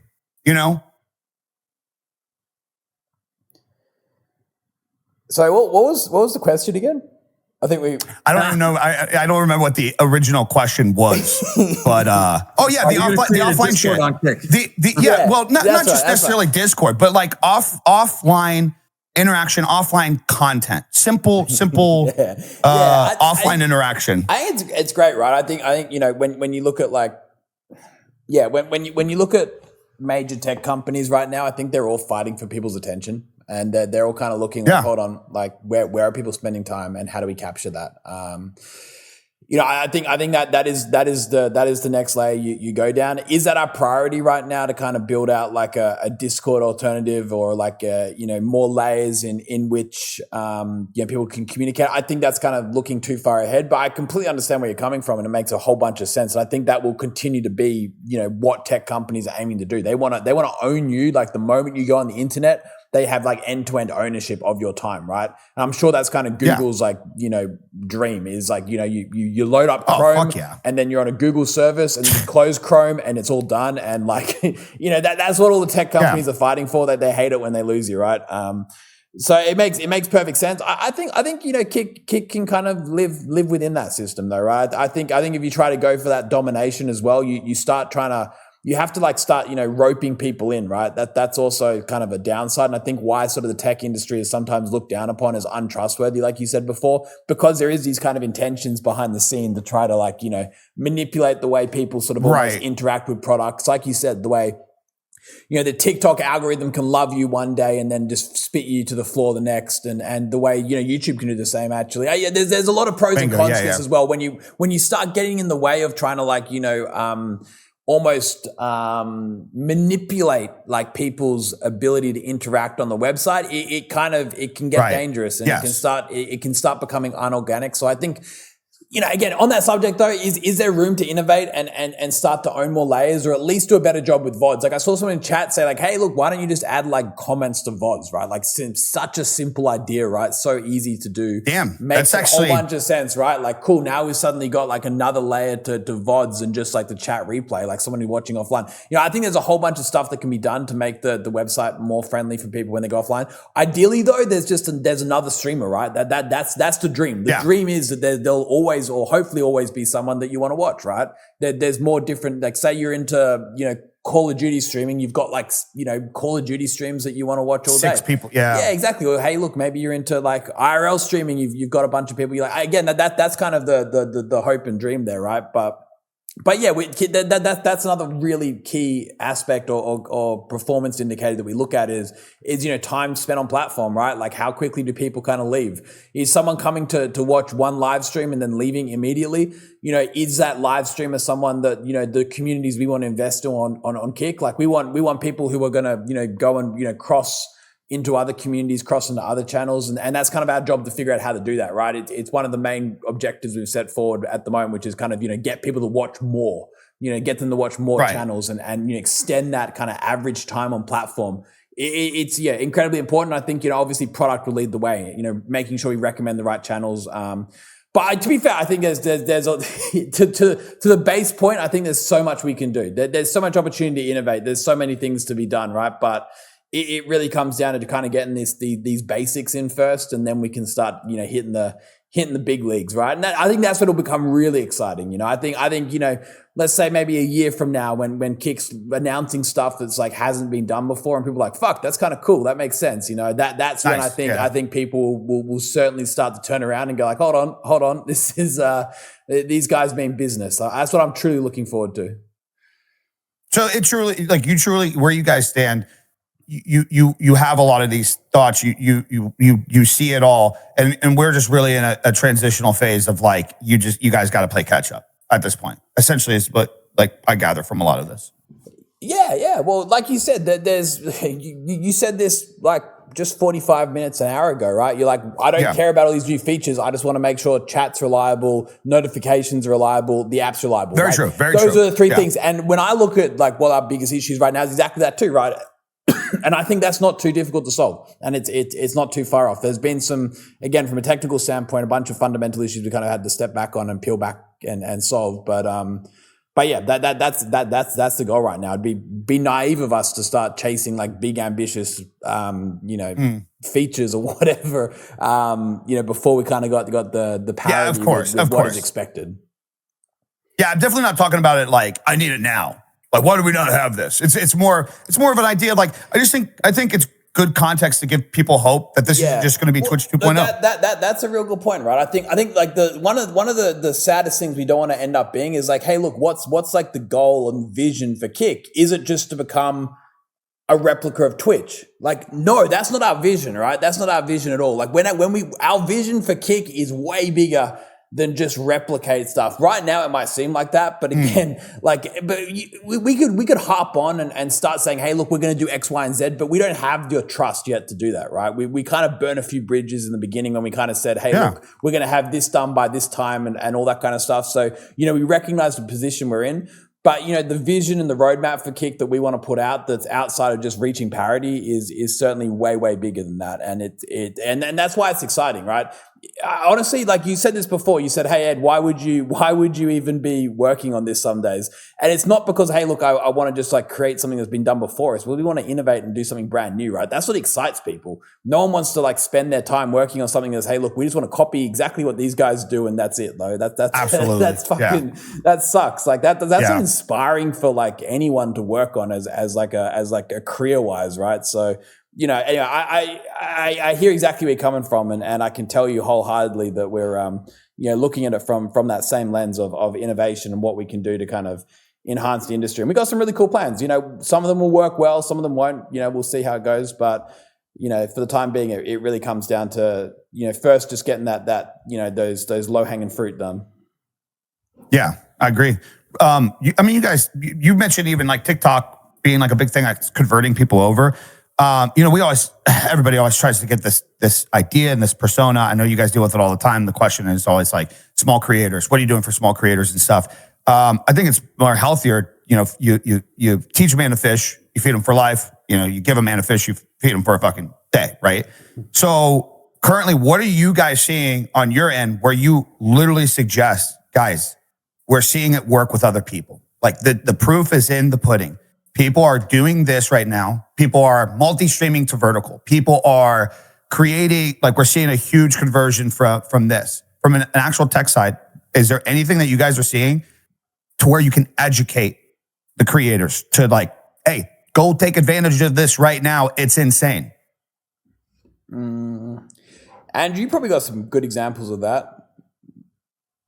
Yeah, look, I think, I just point to creators who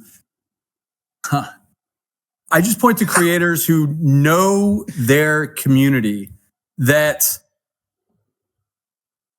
do not give a shit about the noise. All right. And I'm going to point to someone like, I'm going to point to someone like BB Jess, right? Yeah. Oh, fuck. BB Jess comes out with hit after hit after hit, and it's her own. And she's sharing her knowledge with absolutely everybody. Lucci, the same thing. I think it just is a matter of what you're attracted to, right? Like, God, this is not a secret formula. There are people out there that want to help you in reaching your goals. You just have to be, it is so easy to get caught up in the negative.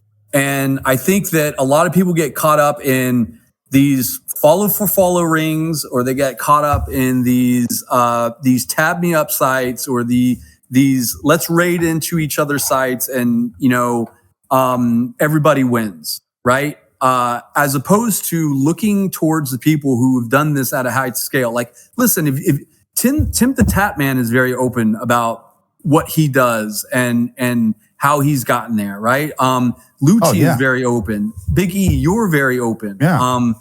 You just have to surround yourself with positive people. Like, so here's the deal. Like, if you allow a platform to dictate how you are supposed to stream, you're going to get a very regimented streamer that only benefits the stream, the platform. Does that make sense? Like no, absolutely. Overall, and looking at a cynical view, you're going to look, you're going to have this milquetoast presentation of, not necessarily Kick might not do it that way, but certainly on the grand scale, like, you're just going to get this like, anyone go look at how-to videos that Microsoft did.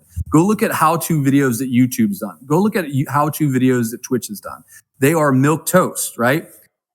I think it's very important to allow the creators to express themselves, to go out there and eat what they kill. right? Yeah. However, absolutely.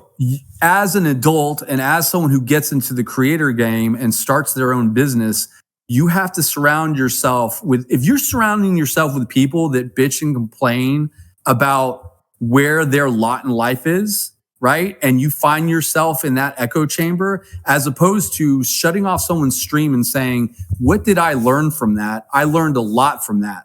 I think you have to take self-inventory in that. So I'm very hesitant in saying that it's the platform's responsibility to create these robotic creator machines. I don't look at it that way. What I look at it as is I look at it as very like capitalistic. The cream is always going to rise to the top. And are you smart enough to go and educate yourself with creators that, for the most part, are very open about how they got there? And are you willing to do that work that they've done? But more importantly, are you willing to block out all the bullshit and the noise that is only designed to hold you down? Right. No, I agree with everything that you just said. Now, what I do think that the platform should do is that we should be the best tool in the creator toolkit for you to succeed, right? In live streaming? In live streaming, we should have the best tech. We should have the best payouts. We should have the best experience. We should that's what I do believe, that, in my opinion, that the platform is highly responsible. I think, Biggie, back to your question in general, I think, you kind of mentioned, like, from a technical standpoint, what people should be doing. And I think it's what you do very, very well. Like, you should kind of look at, like, your community and your following, not as like on a single platform, right? You kind of look at it across as much as possible. I think you should diversify. At the end of the day, the platform should be nothing more than just a tool that you utilize to engage your community, right? The platform shouldn't own your community. The platform shouldn't own your engagement. I think if you can utilize and spread across as many as possible, I think that's the best way to go about it. Whether that's building a massive following on X, whether that's building a massive following on YouTube, having TikTok, having Instagram Reels, having Snapchat, having Twitch as well. Like, I think it's, important to have your kind of, your community spread across everything as well. It's about building your own brand up, right? So then when you have epic moments, when you have great content, people, share it, and you continue to build yourself up, right? I think at that point, it doesn't matter what platform you're using, where you tend to go. People come to watch. I think for a long time, people have just felt like they've been owned by the platforms, right? The platforms have owned them, and which is still the case. Like, unfortunately, I think YouTube has so much fucking control right now, like an unprecedented amount of control over people, and they just kind of, switch your algo off and you're dead. You suddenly, the idea of them being a monopoly is bad. If YouTube like says, hey, look, we don't like our algo don't like you no more, like you're out of business. It's kind of scary how reliant people have gotten. So, I think the best thing people can do is start to branch out and just understand, hey, like, a platform is nothing but a tool. And as Andrew mentioned, it's like, hopefully the tool which offers the best, perks, the best incentives ends up sort of winning. So, I think that's kind of important. Yeah. Good point. Hey, Eddie, how are you doing on time, man? It's getting pretty late over there, man. How you doing? Man, I'm chilling. I'm enjoying this. Cool. All right. He's got a beer in the background, Andrew. It's good. I just want to, like, clear it up too, because, like, even I'm a little confused. So, you come on a Kick all the way up to KCIP. Well, regardless, you can multi-stream anywhere of your choice. There's nothing against you being live on anything: TikTok, YouTube Shorts, Instagram, X, YouTube. Right? You completely allow it. Correct? So that's first off, right? Yep. Okay. So then, second, the only thing is at KCIP level, you cannot multi-stream on certain things. What are the exact certain things? Is it only YouTube horizontal, or is it also like X? Do you guys only allow multi-streaming vertically? Like, what does that look like to opt you out of KCIP? So right now, I think we allow multi-streaming on KCIP for Instagram vertical streaming, TikTok vertical streaming, and I believe also YouTube vertical streaming. At the moment, I didn't know where X stood. I don't think we're not allowing X. Put it that way. I don't think X is a serious contender in the live streaming space at the moment. I just don't think that it's if anything, it's people go to live streaming first websites. Maybe that'll change. I'm sure, like, they've got plans to do a better But job of it. So my question is, why disable KCIP? Like, I won't use YouTube because, like, okay, I get it. You get ad revenue there, whatnot. Why disable that for KCIP, or why disable KCIP for some of these creators on X, for example, when I agree with you. I don't think it's really that serious over there. I think it's an easier funnel, right? That would be the easier, like, just like TikTok. Is there any thought on like allowing that on X? I think that would be huge for you guys. Like, you've heard my stance on YouTube, multi-streaming on YouTube, like horizontal. But I think a middle ground is like, if you allowed it on X, I think it would bring a lot of like conversation here. Personally, I don't know, maybe I'm wrong. I think we're not heavily moderating that at the moment, right? I see a lot of people using X to live stream, and I think they're on KCIP. Oh, again, I might not be 100 across the details. I thought just people disabled it. Maybe. I don't think X is seen as a major competitor streaming yet. I'm sure that they'll try and give it a crack. But we'll see. I think it mainly comes down to like, is a platform like actually attempting to gain live streaming audience or not, right? I think TikTok, correct, for example, isn't trying to break into live streaming. They just want people to come to live streaming. They continue to engage with the product and then go back to watching Reels, right? They don't want people off platform, right? Like that's kind of their goal, to offer more content. Same with Instagram Reels. Same with YouTube Reels. They're not kind of like serious competition with live streaming. So obviously they end up becoming funnels for the main platform. And the creators know that too, because they know that people aren't sticking around, engaging and joining their community and building their brand, right? So I think that's where we draw the line, that it's whether it makes sense or not. So, I think Twitter's kind of X is in the same space at the moment. I think there can be some exceptions made there, but it depends where they take their product, though. If they take their product to a streaming first solution, then at that point, no, right? Obviously, at the end of the day, we don't mind if people multi-stream, right? Multi-streaming is fine. Would we prefer people to be just streaming the kick? Of course, right? At the end of the day, we'd much prefer to have 100% of your audience than say like 50% or 25% or 75%, right? So, it's always a case of, we're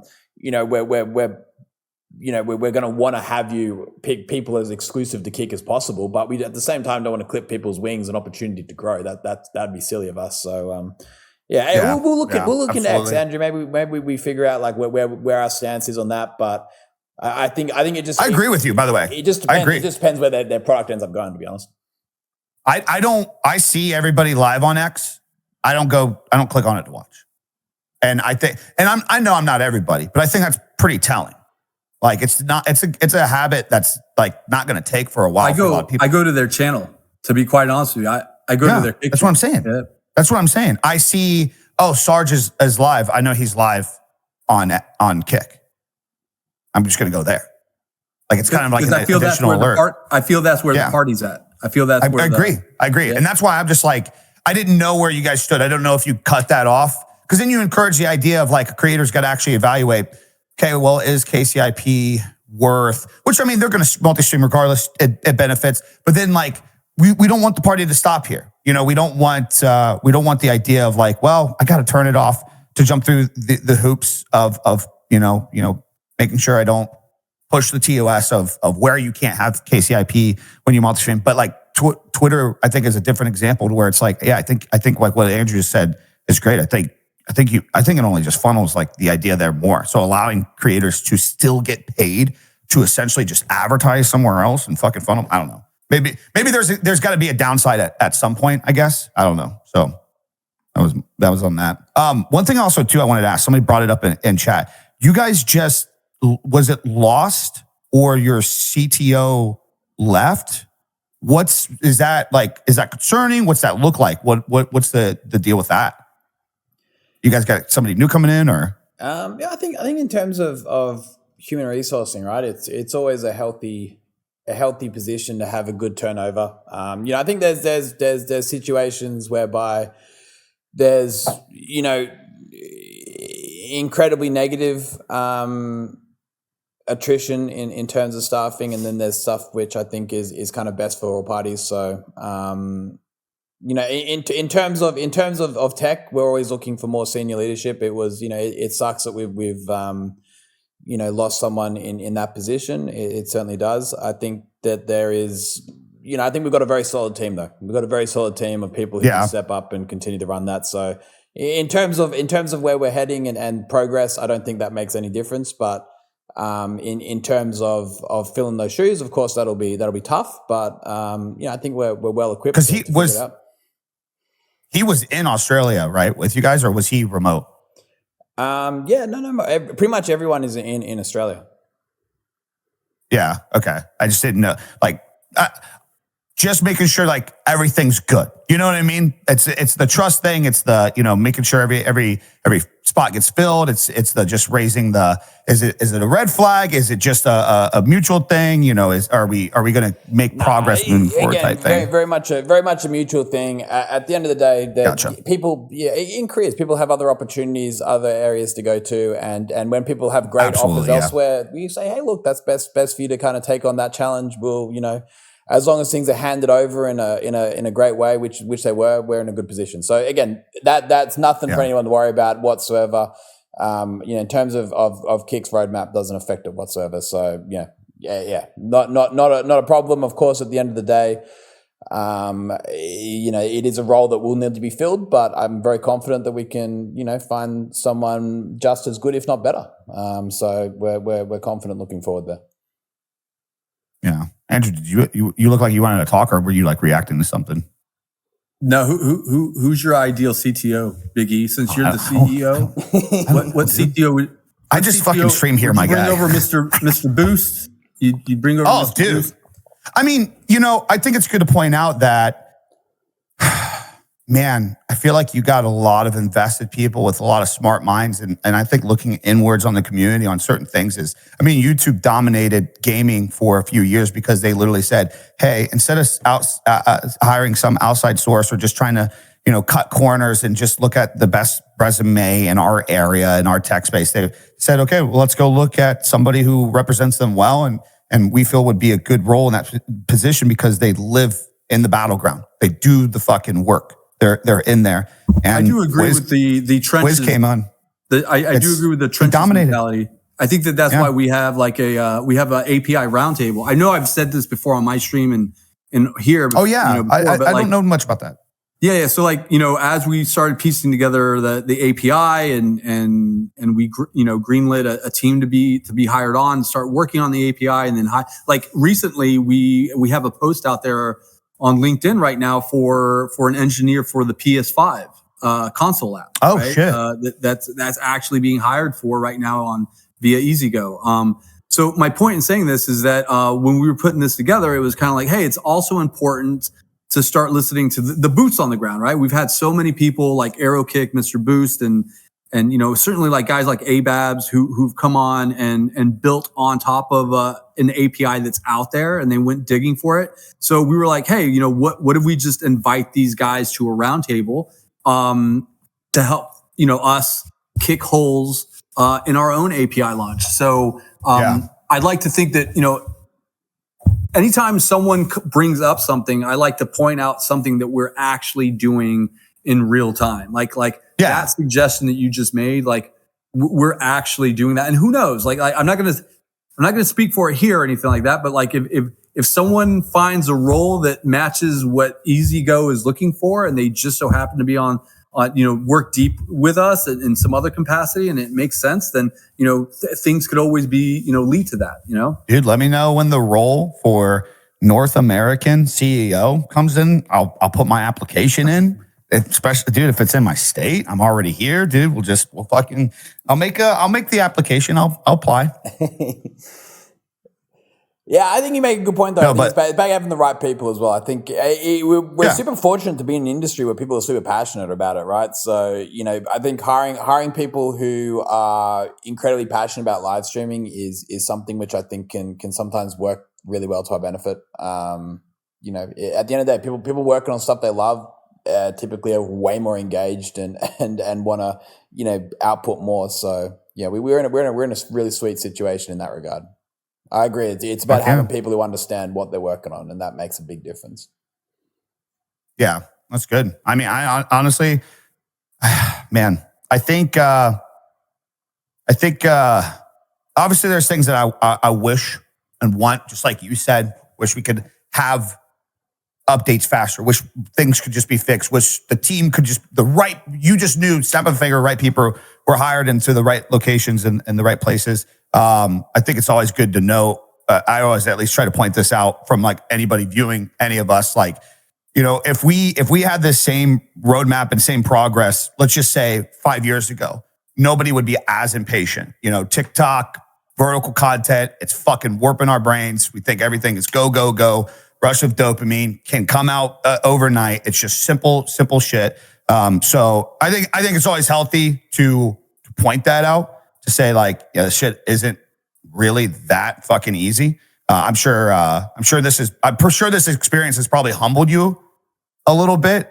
Eddie, has it? Probably not. Oh, hell yeah. No, 100%. 100%. I think it's been one of the most incredible journeys so far. It's only been 2 years. No, not even 2 years, actually. December, right? Huh? December will be 2 years, right? November, just end of November, right? I'm pretty sure. Yeah. So shit. It's been incredibly Crazy. humbling. Like I said to you before, we kind of came into this and we're like, oh fuck, we'll figure it out. It'll be real easy, but it's not. The complications of scaling technology to the level where you can support, 1 million concurrent viewers, to the simple problems around where do you draw the line with moderation and all these things which we thought were quite simple. We're like, fuck, it's actually a little bit more complicated. So it's been incredibly humbling, and I think it's been, the learnings have been incredible thus far. And I think, applying that to the future roadmap is definitely going to help us to go about things in the right way, I think. Cool. Fuck yeah. What's, I don't want to keep it too long. Dude, give me something today. Give us something. What's the secret sauce of something? What's coming? Like, what's one thing where it's like, you can use this today to say, hey, okay, look out for this. We don't need we know API is coming. Don't give me that. Give me something. What's coming to Kick? Like I said, that's what we want to be careful of, right? Is this whole idea of like, hey, look, we're promising the world and it's all going to change, and then everyone's like, hey, look, where is this, right? I think the most impactful way to launch stuff is through it's through having it actually ready to go, and then backing it up with actual product. I think saying, hey, look, we're gonna do this isn't nearly as powerful as saying like, hey, look, this is what we've done. To be fair, like I got to answer your question by saying it's a change of mandate in how we operate. We're no longer going to talk about all the things we are going to do. It's more about like we're going to talk about the stuff we have done, and here's how you access it, and it's right now. That's kind of like. That's going to have far more, because we can sit here and ramble off a whole bunch of really great things which sound awesome, and people go, oh, that's cool, but then they're like, but you guys aren't fucking delivering on it. So again, we have to earn back the trust of you guys in terms of delivering stuff in a timely manner. But I can promise you, we got some cool stuff coming, right? And a lot of it's in ideation stage still. A lot of it's being actively worked on right now. But most importantly, I think it's addressing those issues we spoke about early on in terms of those things we put up. I wish I could give you something, Big E, but no, it's fine. It's fine. I think the answer in itself is good. I think it's something in itself, because you're not just trying to be the loudmouth that says, "Oh, just fucking come to us because of this," and then it becomes a messy thing. What about esports? I know you guys just had Jason on, which is, I don't think people understand how huge that was. Like, the fact that guy's got your back is fucking insane, because Twitch had turned their back on a lot of those guys. And it's not just him. Like, let's just be real. That's not, if you guys have his attention, it's not the only fucker, right? There's a lot of people that want to see you guys succeed in that arena. What's any big things with esports? Any big campaigns to try to push gaming over a little bit more? Call of Warzone does good here. I know GTA is starting to do well here. I know that's not a competitive side, but I know Apex is a little slacking. I don't know how Valorant, CSGO do here, but anything to try to, any future plans to really put, or you guys, is that just another side of the product where you're just like, you want to get everything fixed first? Yeah, I think esports is, well, the way I look at esports, right, is it's kind of the stepping stone for getting gaming streamers, right? If you are the go-to place for esports, then naturally the next person who fires up their recreational Call of Duty stream or their recreational Apex Legends stream or their recreational Valorant or League of Legends or Dota or whatever it is stream, they're going to fire up on the website that they just watched esports on, right? So it is a funnel for streamers in gaming, right? Gaming is still the largest sort of subsector of live streaming that we're aiming for right now. And we want to be attracting new streamers. And new streamers, they first watch esports and they go, fuck, that's pretty cool. I want to now stream on this website as well, right? And I think that's what, looking at Twitch, right? I think a big part of their history is plugging into esports and then subsequently getting the downstream effect of the gamers, all streaming there, whether it's the professionals or just recreational guys. So, I think that's a big part of the strategy. You mentioned product though. At the end of the day, esports is, on multiple different platforms at a single time, right? Like, I think PGL is on Kick, right? PGL's live streaming on YouTube, live streaming on Kick, live streaming on Twitch. But Kick at the moment has the lowest view count out of any of those three channels, right? And that's simply because I think people have a better viewer experience on those other websites, right? But, as that starts to change, I think people will start to shift over. And then as that starts to shift over, I think the other esports will start moving over to Kick as well and utilizing it as a platform for distribution. And then that flywheel starts spinning, right? And then ultimately that starts bringing more gaming streamers. So, esports is incredibly important. I think there's a huge opportunity because I think, as you said, people turn their back on esports. And I really hope the industry kind of remembers that because, when we come knocking and say, hey, look, we're here to help you guys.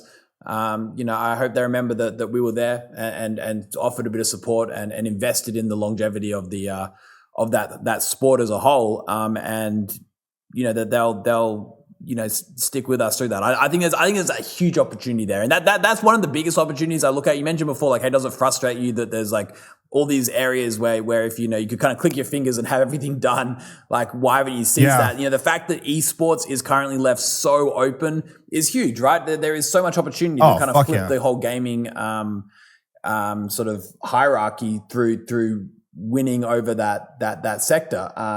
With that said though, are we still heavily invested in other sections like IRL? I think IRL's got so much potential too. Yeah. I think we're also invested in looking outside of the box, right? I think there's people doing incredible stuff, driving incredible amounts of traffic and inspiring a new generation of streaming through Just Chatting, through IRL, through, people putting on crazy events, obviously like Ice Poseidon putting on his Hunger Games and all these other areas too. I think investing into that kind of content too is something we want to continue to do too. I think it's about understanding that there's a whole variety of live streaming out there. There's a whole variety of content out there and that live streaming needs to appeal to as many people as possible. It's, it's the same way, I'm saying before, like our job here is like, how do we grow the whole live streaming sector?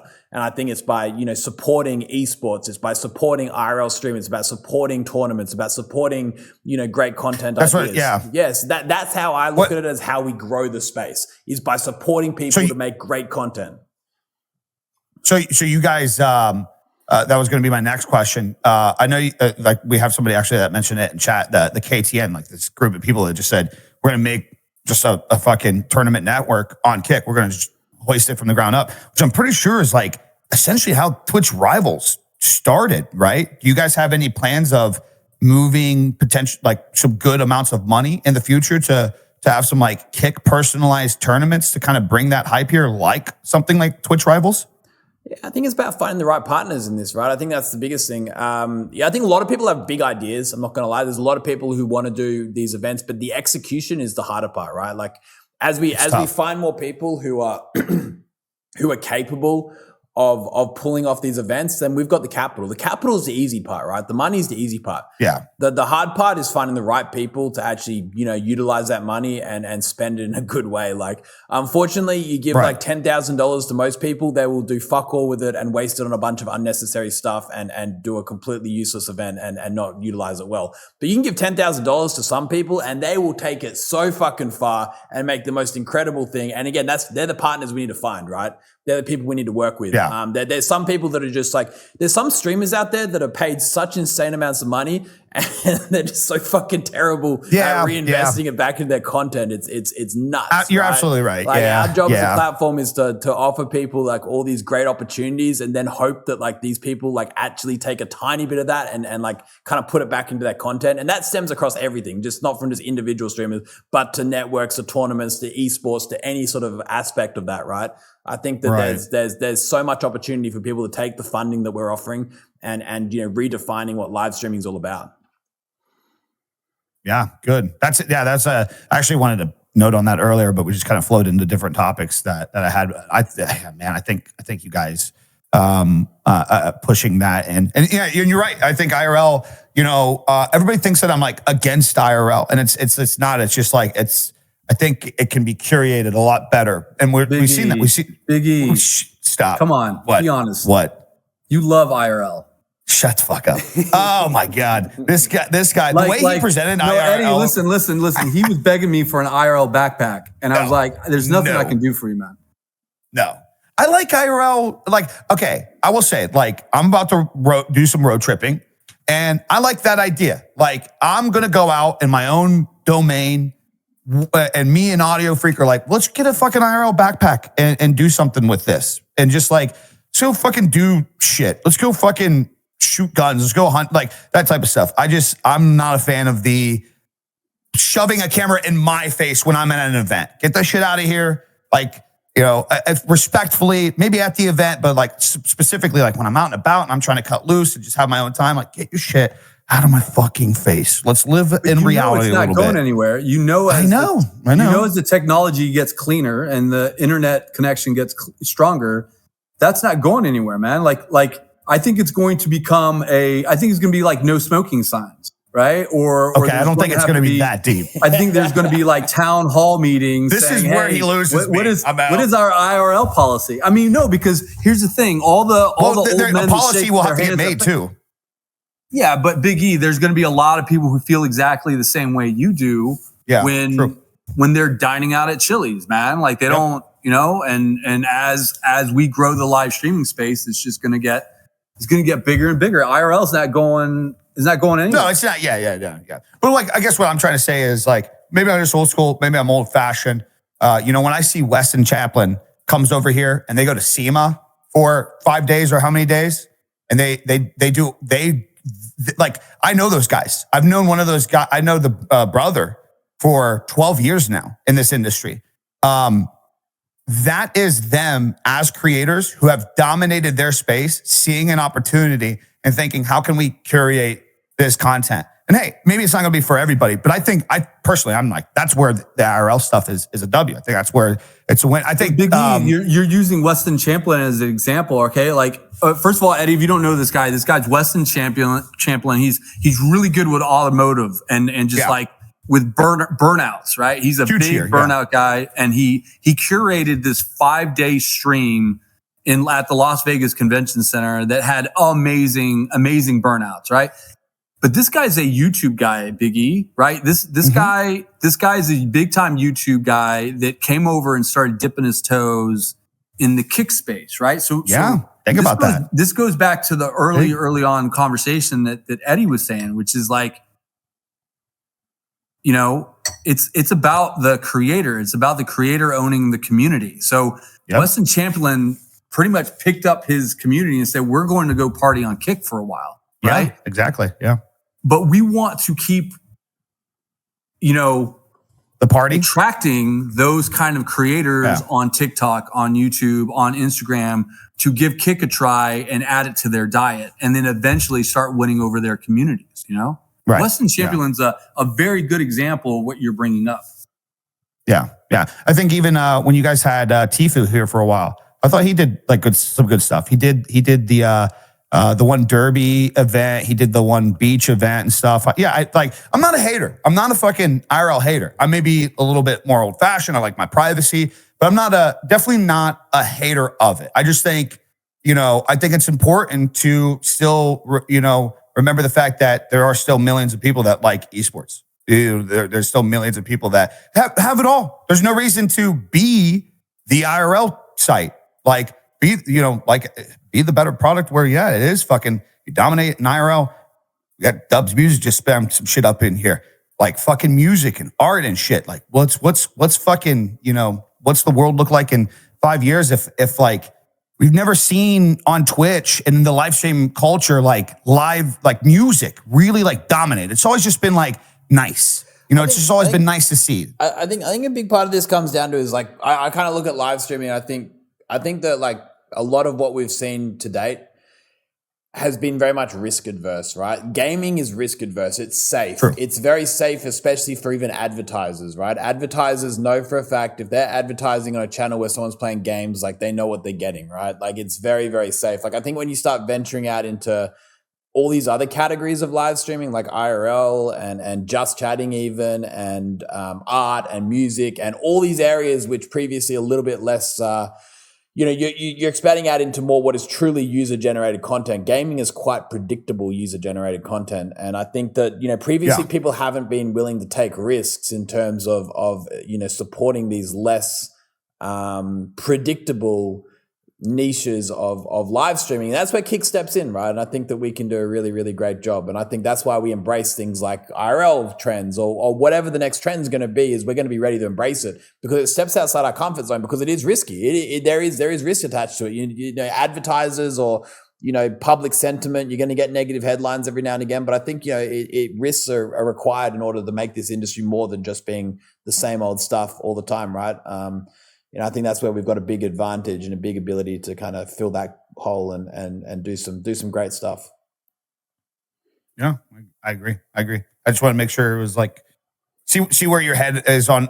Again, it looks like it's just like we're back to that transitional phase of everything's just kind of slow down. We got to be a little bit more patient. We got to wait things out and get the product better. I know if I would even ask for a timeline of that, you probably don't want to give that, right? Like when do you think like API? When do you think when do you think like the bugs are gone? When do you feel like, is it this year? Is it next year? What do you think? Is there anything I can get on that?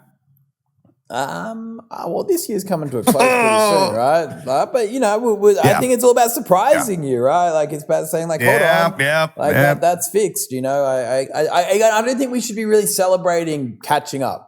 Should we, right? I think catching up and reading parody is kind of an expectation. And again, like I said, it's not about it's not an if, it's a when on all those fronts. But I think it's sooner than I'm very confident. I'm very, very confident. Cool. That's why, no matter what's going on Kick right now, it doesn't really faze me because I know the future is super, super, super, super bright in a lot of those fundamental aspects, and it's much closer than the light is much clearer than it's ever been at the end of the tunnel. It's good. Well, you're gonna stand your ground. I get it. You should look into boxing, man. You're fucking ducking. You're fucking. What about you? What's your plans for the future? As you are a die-hard content creator, you're someone who understands this industry back to front. Like how are you going to continue to differentiate yourself, grow your brand? How is Big E going to continue to climb the ladders as somebody that people know? Like how are you going to achieve this? It's a good question. I actually like talking about these things because I think creators should conceptualize more like what their goals should be.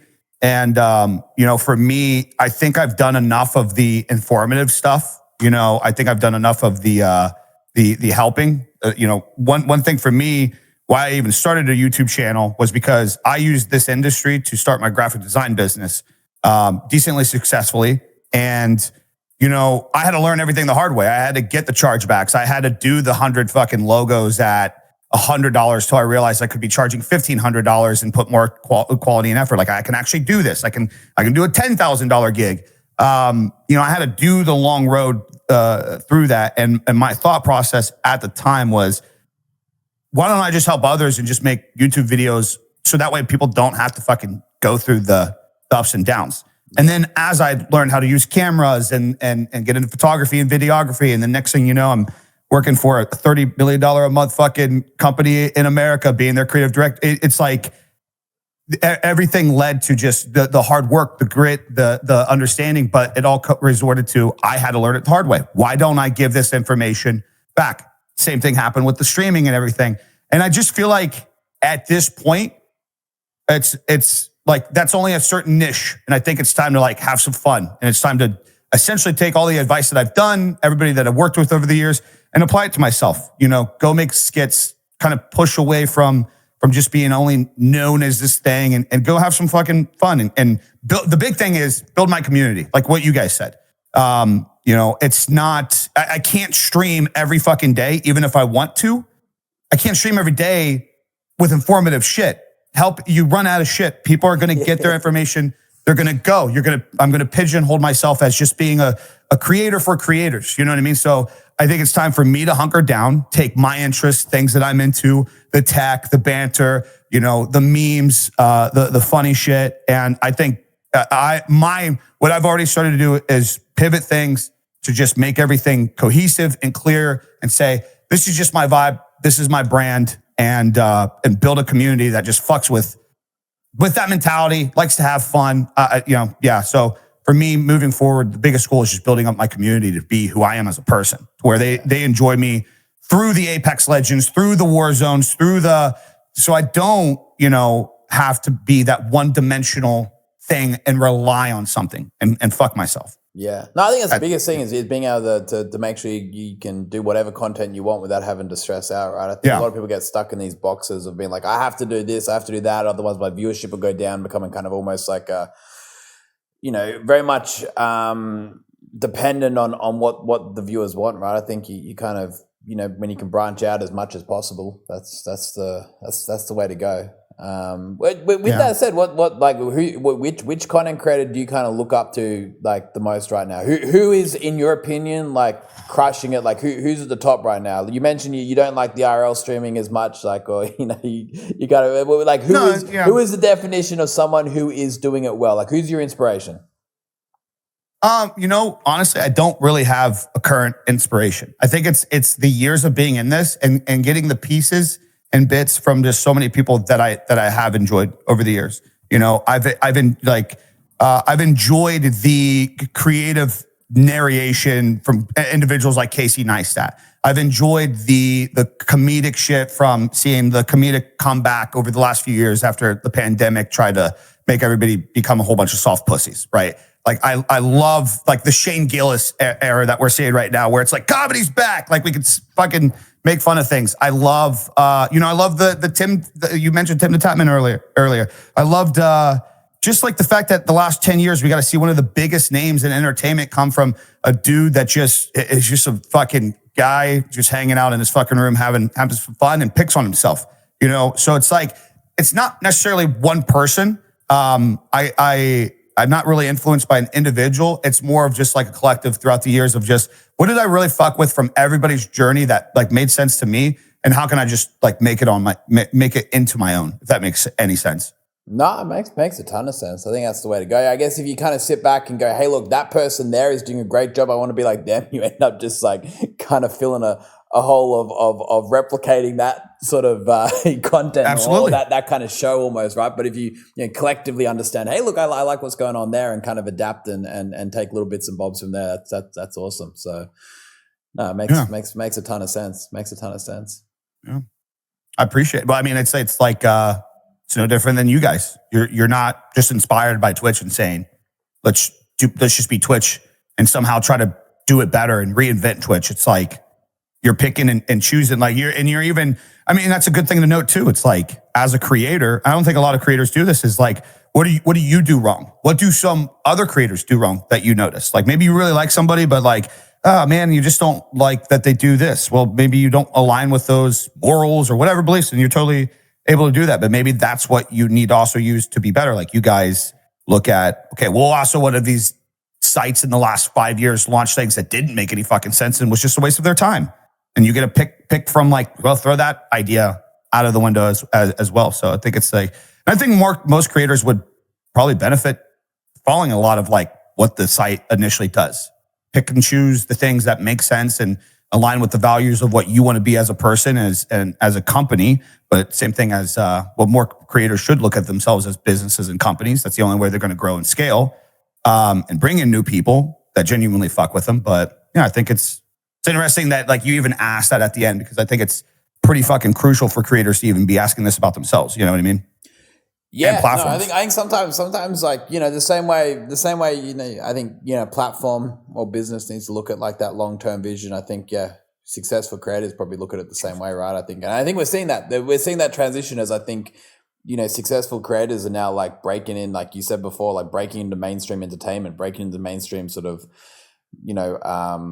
fame, right? And I think, in order to achieve that, it's highly competitive now and need to have that kind of longer outlook and define those values, define those principles, define that roadmap, define that vision. I think it's a new way to start looking at it. And I think, when I see, what you're doing, right? For example, I kind of think it's awesome, right? I think it is taking that kind of big look at the whole picture, looking at the industry, looking at what can be achieved. And, I think more people can, hopefully start to have that outlook. It's healthy. Look, man, I want to retire. I want my kid to, want to hang out with me in 10, 20 years. I want to become successful. I think that should be what the fuck are you going all in on this shit if you don't want to turn it into something? It makes no sense. If you want to fucking do this, you're going to fucking do it. You're going to like Kick isn't, you're no matter what anybody says, today you pointed out so many things that you're doing wrong. And where like you want things to change, but you got to slow work and you need to improve. You need to do better. And it's, I want to turn this into something to where when I walk away from it, I'm like, this wasn't just a 5-year piece of fun. It turned into the rest of my life. You know what I mean? It worked out. Look at what just happened last night, right? I mean, look at what just happened. Yeah, you got a guy like Jake Paul, right? Who fought, who fought probably the greatest to ever do it in Mike Tyson. And my God, if you were ever to call that out if you were ever to sit down as a creator and say, one day I'm going to fight, X, whatever, like, that's my point. My in what you're saying is like, for me personally, I would love Kick to start looking at transcending other media, right? Transcending into the space of like a Netflix or, transcending into the space of, tech, starts transcending into the space, it's the same way that a guy like Jake Paul is, he's making. I'm sure he wanted to fight Tyson 10 years ago. Like exactly, that idea right? But it takes time. But it takes time to fucking get in the batting cage and get your swing down and get there, man. Yeah. And I think the faster the creators realize that they got to step in there and they got to take their licks and they got to evolve and they can't be stuck in why haven't I gotten mine yet? And they can't get stuck. We live in this is such a weird dichotomy of, yes, we are community, and yes, Kick is a community, and yes, live streaming is communal. But at the same time, you're working through this capitalistic journey where the cream rises to the top, right?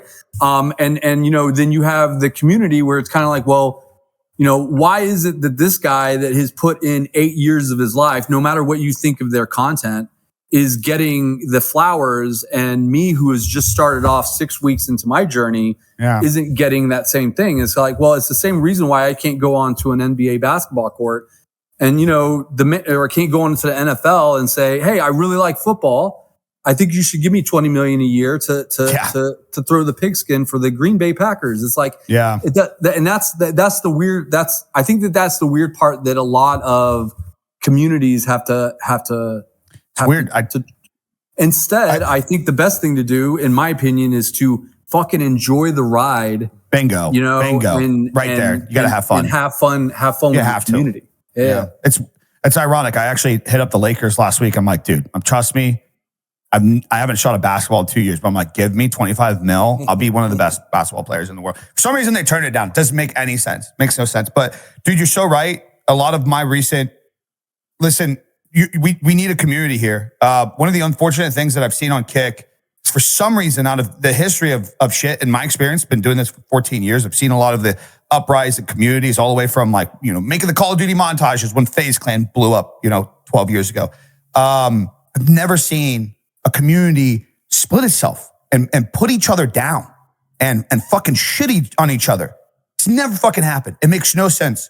At the end of the day, the only thing that is going to push us out of this fucking negative cesspool that a lot of like Twitter pages have pushed into us is like we, as the creators of this platform, we need to hunker down. We need to scale our individual brands. We need to grow our businesses, and we need to collaborate with each other in positive and actual influential ways, not fake shit. Like actually have fun amongst our friend groups and encourage each other to learn and do better and improve, because the community growing is the way that we're going to win. And it's not articulated in this idea of like, hey, Kick, give all of us views on your site because that's how we win. No, like it's fucking deeper than that. It's the 5 creators streaming every day. Hold each other accountable. Learn TikTok. Learn how to multi-stream. Learn how to make better YouTube thumbnails. Help each other out at base level to help educate each other. And that's how you make your groups. You look over the last, fucking 7 years, not one era of like Twitch fame on in the streaming world was one individual that just came out by himself. It was always a group. It was always Lupo Ninja, Tim, Nick. It was the AMP house. Like, yeah, sure. Kai's the big brand of it. He's the bigger image of it. It's the crew that made that success. It was all those guys. They're all fucking successful. Every one of them. Major YouTube channels. And it wasn't because one person blew up and it just trickled down. All those individuals were battling each other by keeping each other accountable. That's how we fucking win on Kick. All of us fucking hunkering down, sticking the course, wanting to scale, wanting to improve and be better. And that's. I think with that said, I think that's how we get this W. It's about finding your own groups, right? I think ultimately there's always going to be a divide, right? That's the thing. When a community becomes large enough, like people are going to have different opinions. Like there's going to be people who like this, who like that, who like this. That's also the great thing about a platform, right? It's the same thing with any social media platform. You have rivalries within it, right? You have people who choose one side of argument and people who choose the other side of the argument. And there's always this clash, right? And I think it's an unrealistic expectation that we're all working together in this happy sort of like, world where there's no arguments. I think it's a natural part of it all, right? But it's about figuring out, hey, look, what circle do you want to run in? Who do you want to kind of work with and stream with? And at the same time, I accept that not going to agree with everyone. I don't think things are that negative, right? I think most people are really, I think around the sentiment around Kick is pretty positive. I think that there's certain communities out there which maybe, have highs and lows. They go from loving the place to hating the place to loving the place to hating the place. Yeah, we got to work through that. I think that's, good feedback. It was really good positive feedback for us to kind of work through. But yeah, ultimately, I think as Andrew said to begin with, it's kind of like don't get caught up in the noise, right? I think it's always just like, stick in your lane, stick with your community, like, don't worry about kind of the broader situations. But it would be great if people did collaborate more, in a way which is positive. There's so much to gain from positive collaboration, even if that simply means just jumping on a stream with someone else. Suddenly that's collaboration, which is great for the platform. It's great for each other's brand. It's awesome. Like we want to invoke that as much as possible into the DNA of the place. But at the same place, can we ever eradicate like negative sentiment completely? Nah, never. No, never. Yeah, I mean, we're seeing it like. You guys mentioned IRL stuff. Yeah, you see it with Ice Poseidon. Like those guys have been bringing on a lot of that crew. They've been bringing on a lot of Kick creators to throw them into the events and make it like a Kick thing. You got. Whittle, you got Sarge, you got these individuals that are constantly trying to play with other individuals amongst the community and just like get that vibe going. So yeah, you're absolutely right. It is happening. I guess I just wanted to make sure that, everybody really knew like the idea of like, just don't waste your time on like what Andrew said, the noise and shit. Like just, you hunker down on yourselves and our groups, even that's just a group of 3. And like, hey, yeah, like you said, maybe you don't clash well. You don't agree with somebody else. Fuck them. Then like have the grit on your own end, not on social media. Just say like, I want to go bash somebody. Have the grit on yourself. We have really strong groups. There are really strong groups that are starting to form on Kick, right? We got, you got the 12 a.m. clan that's doing amazing job. Those guys are dope. You got the GTA roleplay group that that's killing it, with BB Jess and Thong DeLong and Dad's Academy and you got this really cool, art community that's coming up with, Woody Paul and Blank Slate, and they're going around taking amazing pictures of all the creators out there. Yeah. And then like, look, I could, there's the Vidoki crew, the VTuber crew that's starting to come together. So look, it's the same thing that you saw over at Twitch, right? You had I didn't see that on Twitch though. That's good to point out. I didn't you saw, get well, you saw offline TV, you saw OTK, and then they got passport on them when COVID hit, right? And I think it's about surrounding yourself with that kind of vibe, you know. And dude, if it can be done on those platforms, it's being done here on Kick, you know. Yeah. That's what I was going to point out. I think to give you guys credit, on Twitch, it was very much nobody gave a shit till I had good views.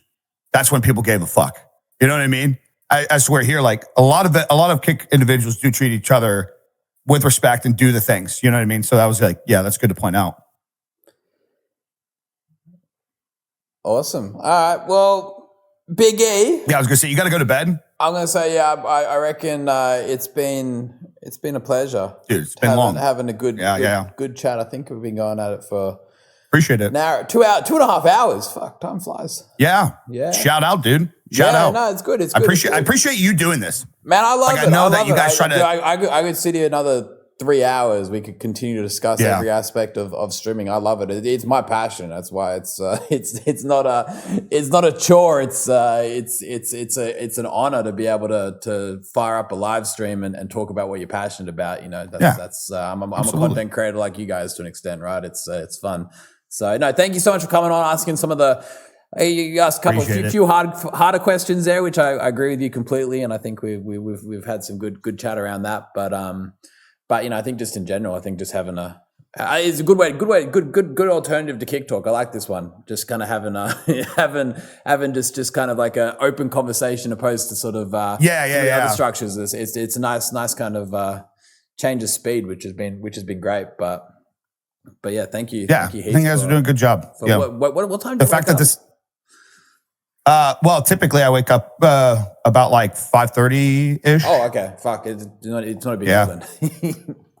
No, yeah. This was it just so happened that the fight was last night, and I stayed up till like 4 a.m. last night, and I thought I had till 10:30, but I got a text him at 6 o'clock in the morning. Oh, sorry, time zone. Nah, I get it. I'm just fucking with you.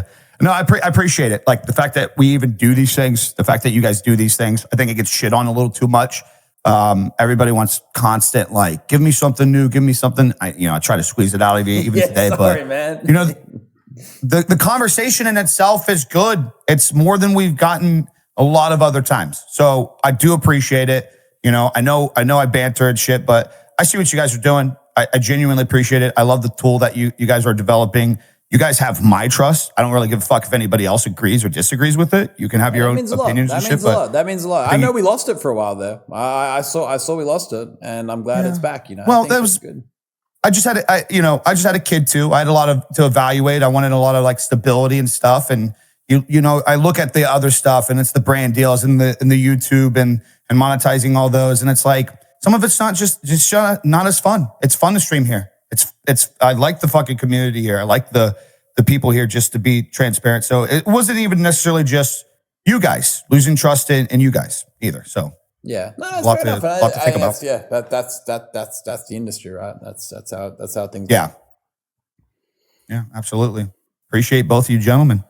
Awesome. Well, Andrew, keep the stash growing. Oh shit! I'm probably gonna shave it soon. Probably after Stockholm. It's just it's crazy, man. I can start doing jump roping. It's getting long. Yeah. Oh, and Eddie, I want to see. I got to get one fucking Saturday stream with like a gray t-shirt too, right? Can we see that at all? Gray t-shirt, white t-shirt, nothing, never. No. What if I send you a shirt? You're gonna wear my shirt? Never ever see me in anything but a black t-shirt. That's funny. My wardrobe is exactly what you'd expect it to look like.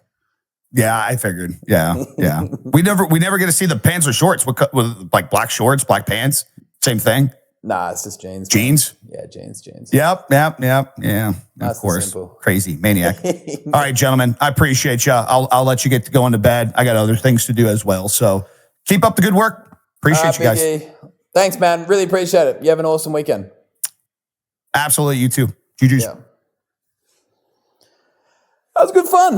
That was good fun. Different one. Yeah, Different. no, super chilled. I like that. I was kind of just like hanging back, chilling, nice and relaxed. Big E's got some good ideas around the streaming world and knows what he's talking about, right? He's obviously got his own sort of set of views and values, but I really look up to him as a creator and as somebody who studies the industry and studies what works and understands it well. He's a really great voice of the voice of what is a real consumer of our product. So it's awesome to get that direct feedback. It's really helpful.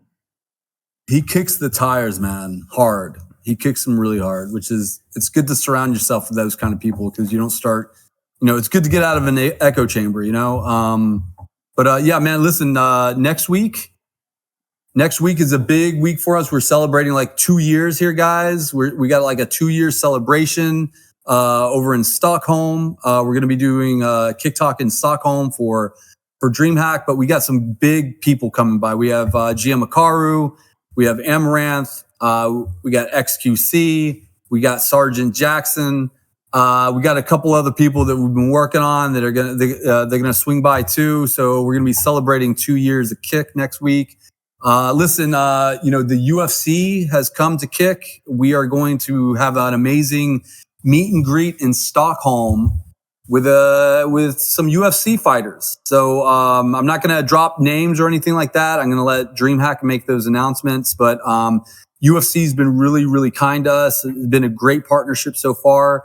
And they're going to have they're going to have a pretty good name out in Stockholm to help us out. Like so in Atlanta, I think we had Hawktua, right? We had Hawktua, and so we're going to follow up even bigger with with the UFC fighter out in Stockholm. So if you guys are coming out to Stockholm, man, come by. We got Razor Red doing an activation, man. We got In the Mud Sports doing a darts tournament.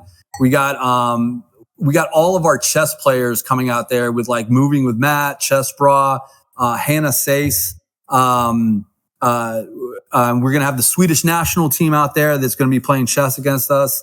So it's gonna be a really good time out there. It's loaded in Stockholm, and then it's gonna be a different vibe out there, than Atlanta or Dallas. And I'm really eager to meet our creators across the pond, man. So big community out in Europe, man. So Eddie, if you catch a plane out there, man, on a whim, I don't think anyone would be mad at you, man. It sounds enticing, apart from the casual 27 hours it probably takes to get there from Australia. I think it probably is the absolute furthest place you could get from Australia. But yeah, maybe you never know. Maybe I'll rock up. I've been reading the chat. The chat's been kind of funny tonight. There's been some There's been some really ones. There's been some I couldn't contain myself a few times. I was like, fuck, I had to mute myself. There's a lot of nonsense in there, but there's some fucking hilarious stuff too. It's great, man. It's like every faction, right? It's like every. I've been watching the chat the whole time. Normally, we're like really focused on the call because I'm kind of worried there's like crazy questions coming. But I know Big E, like we got like a pretty chill, conversations. I've been just following it. It's been great. It's like there's a whole bunch of different communities. Obviously, you got like that Ice Poseidon CX community in there. There's like Aiden's Loyals communities kind of chilling out there. Then you've got a lot of like the sort of core phase team chilling too. There's a lot going on. The chat here on this live stream, I think, almost embodies kind of like a whole subsection of what Kick is. It's got like so much going on. It's actually really interesting to kind of watch. And big shout out to the communities here. Big shout out to CX. Big shout out to anyone, right? Like again, that's what makes Kick is the diversity of communities. The diversity of what we allow in this place, and it's awesome. Yeah, man, it's like this is the ultimate town square so far, man. Well, yeah, that's what I was looking for. It's like a town square. It's like, hey, look, today's Saturday. It's a town square. We can all come, we can come shit on Kick. We can come get angry at like the fact Ice Poseidon got banned for throwing an egg. We can come get angry because Aiden wants like more money, or we can come come get angry because of this, or we can come talk about all this kind of stuff we want, right? And that's awesome. I think it's cool. It's interesting. We've got to find a way to kind of get the chat more engaged somehow, but without like getting it over the top, I reckon. I don't know. It's a tough one. Yeah. No, I think we gotta maybe segment out some things in between where we're like, hey man, we're gonna take some questions from chat real quick. I don't think we can take any questions from chat right now. It's going fucking bonkers. Right? It's a tough one, but no, I think well, hey, listen, I know it's late for you, man. I'm gonna get out. I'm gonna fire all these people in here. All these guys that are just weighing down the kick. And just like it's rough slogging over here in the kick headquarters, man. So I appreciate you all those staying up. All those Andrews, man, that they're in charge of everything, man. It's just it's tough going over here, man. But hey, Eddie, like to your point, man, you're the only one doing this, man. You're the only one weekly coming out here answering questions and doing the damn thing. So mad respect for it. So thanks for having me in here, man. I'll see you later, Andrew. Have a good one, man. Hell yeah. See you soon. Later. Alrighty, guys. I think we got to find someone to host.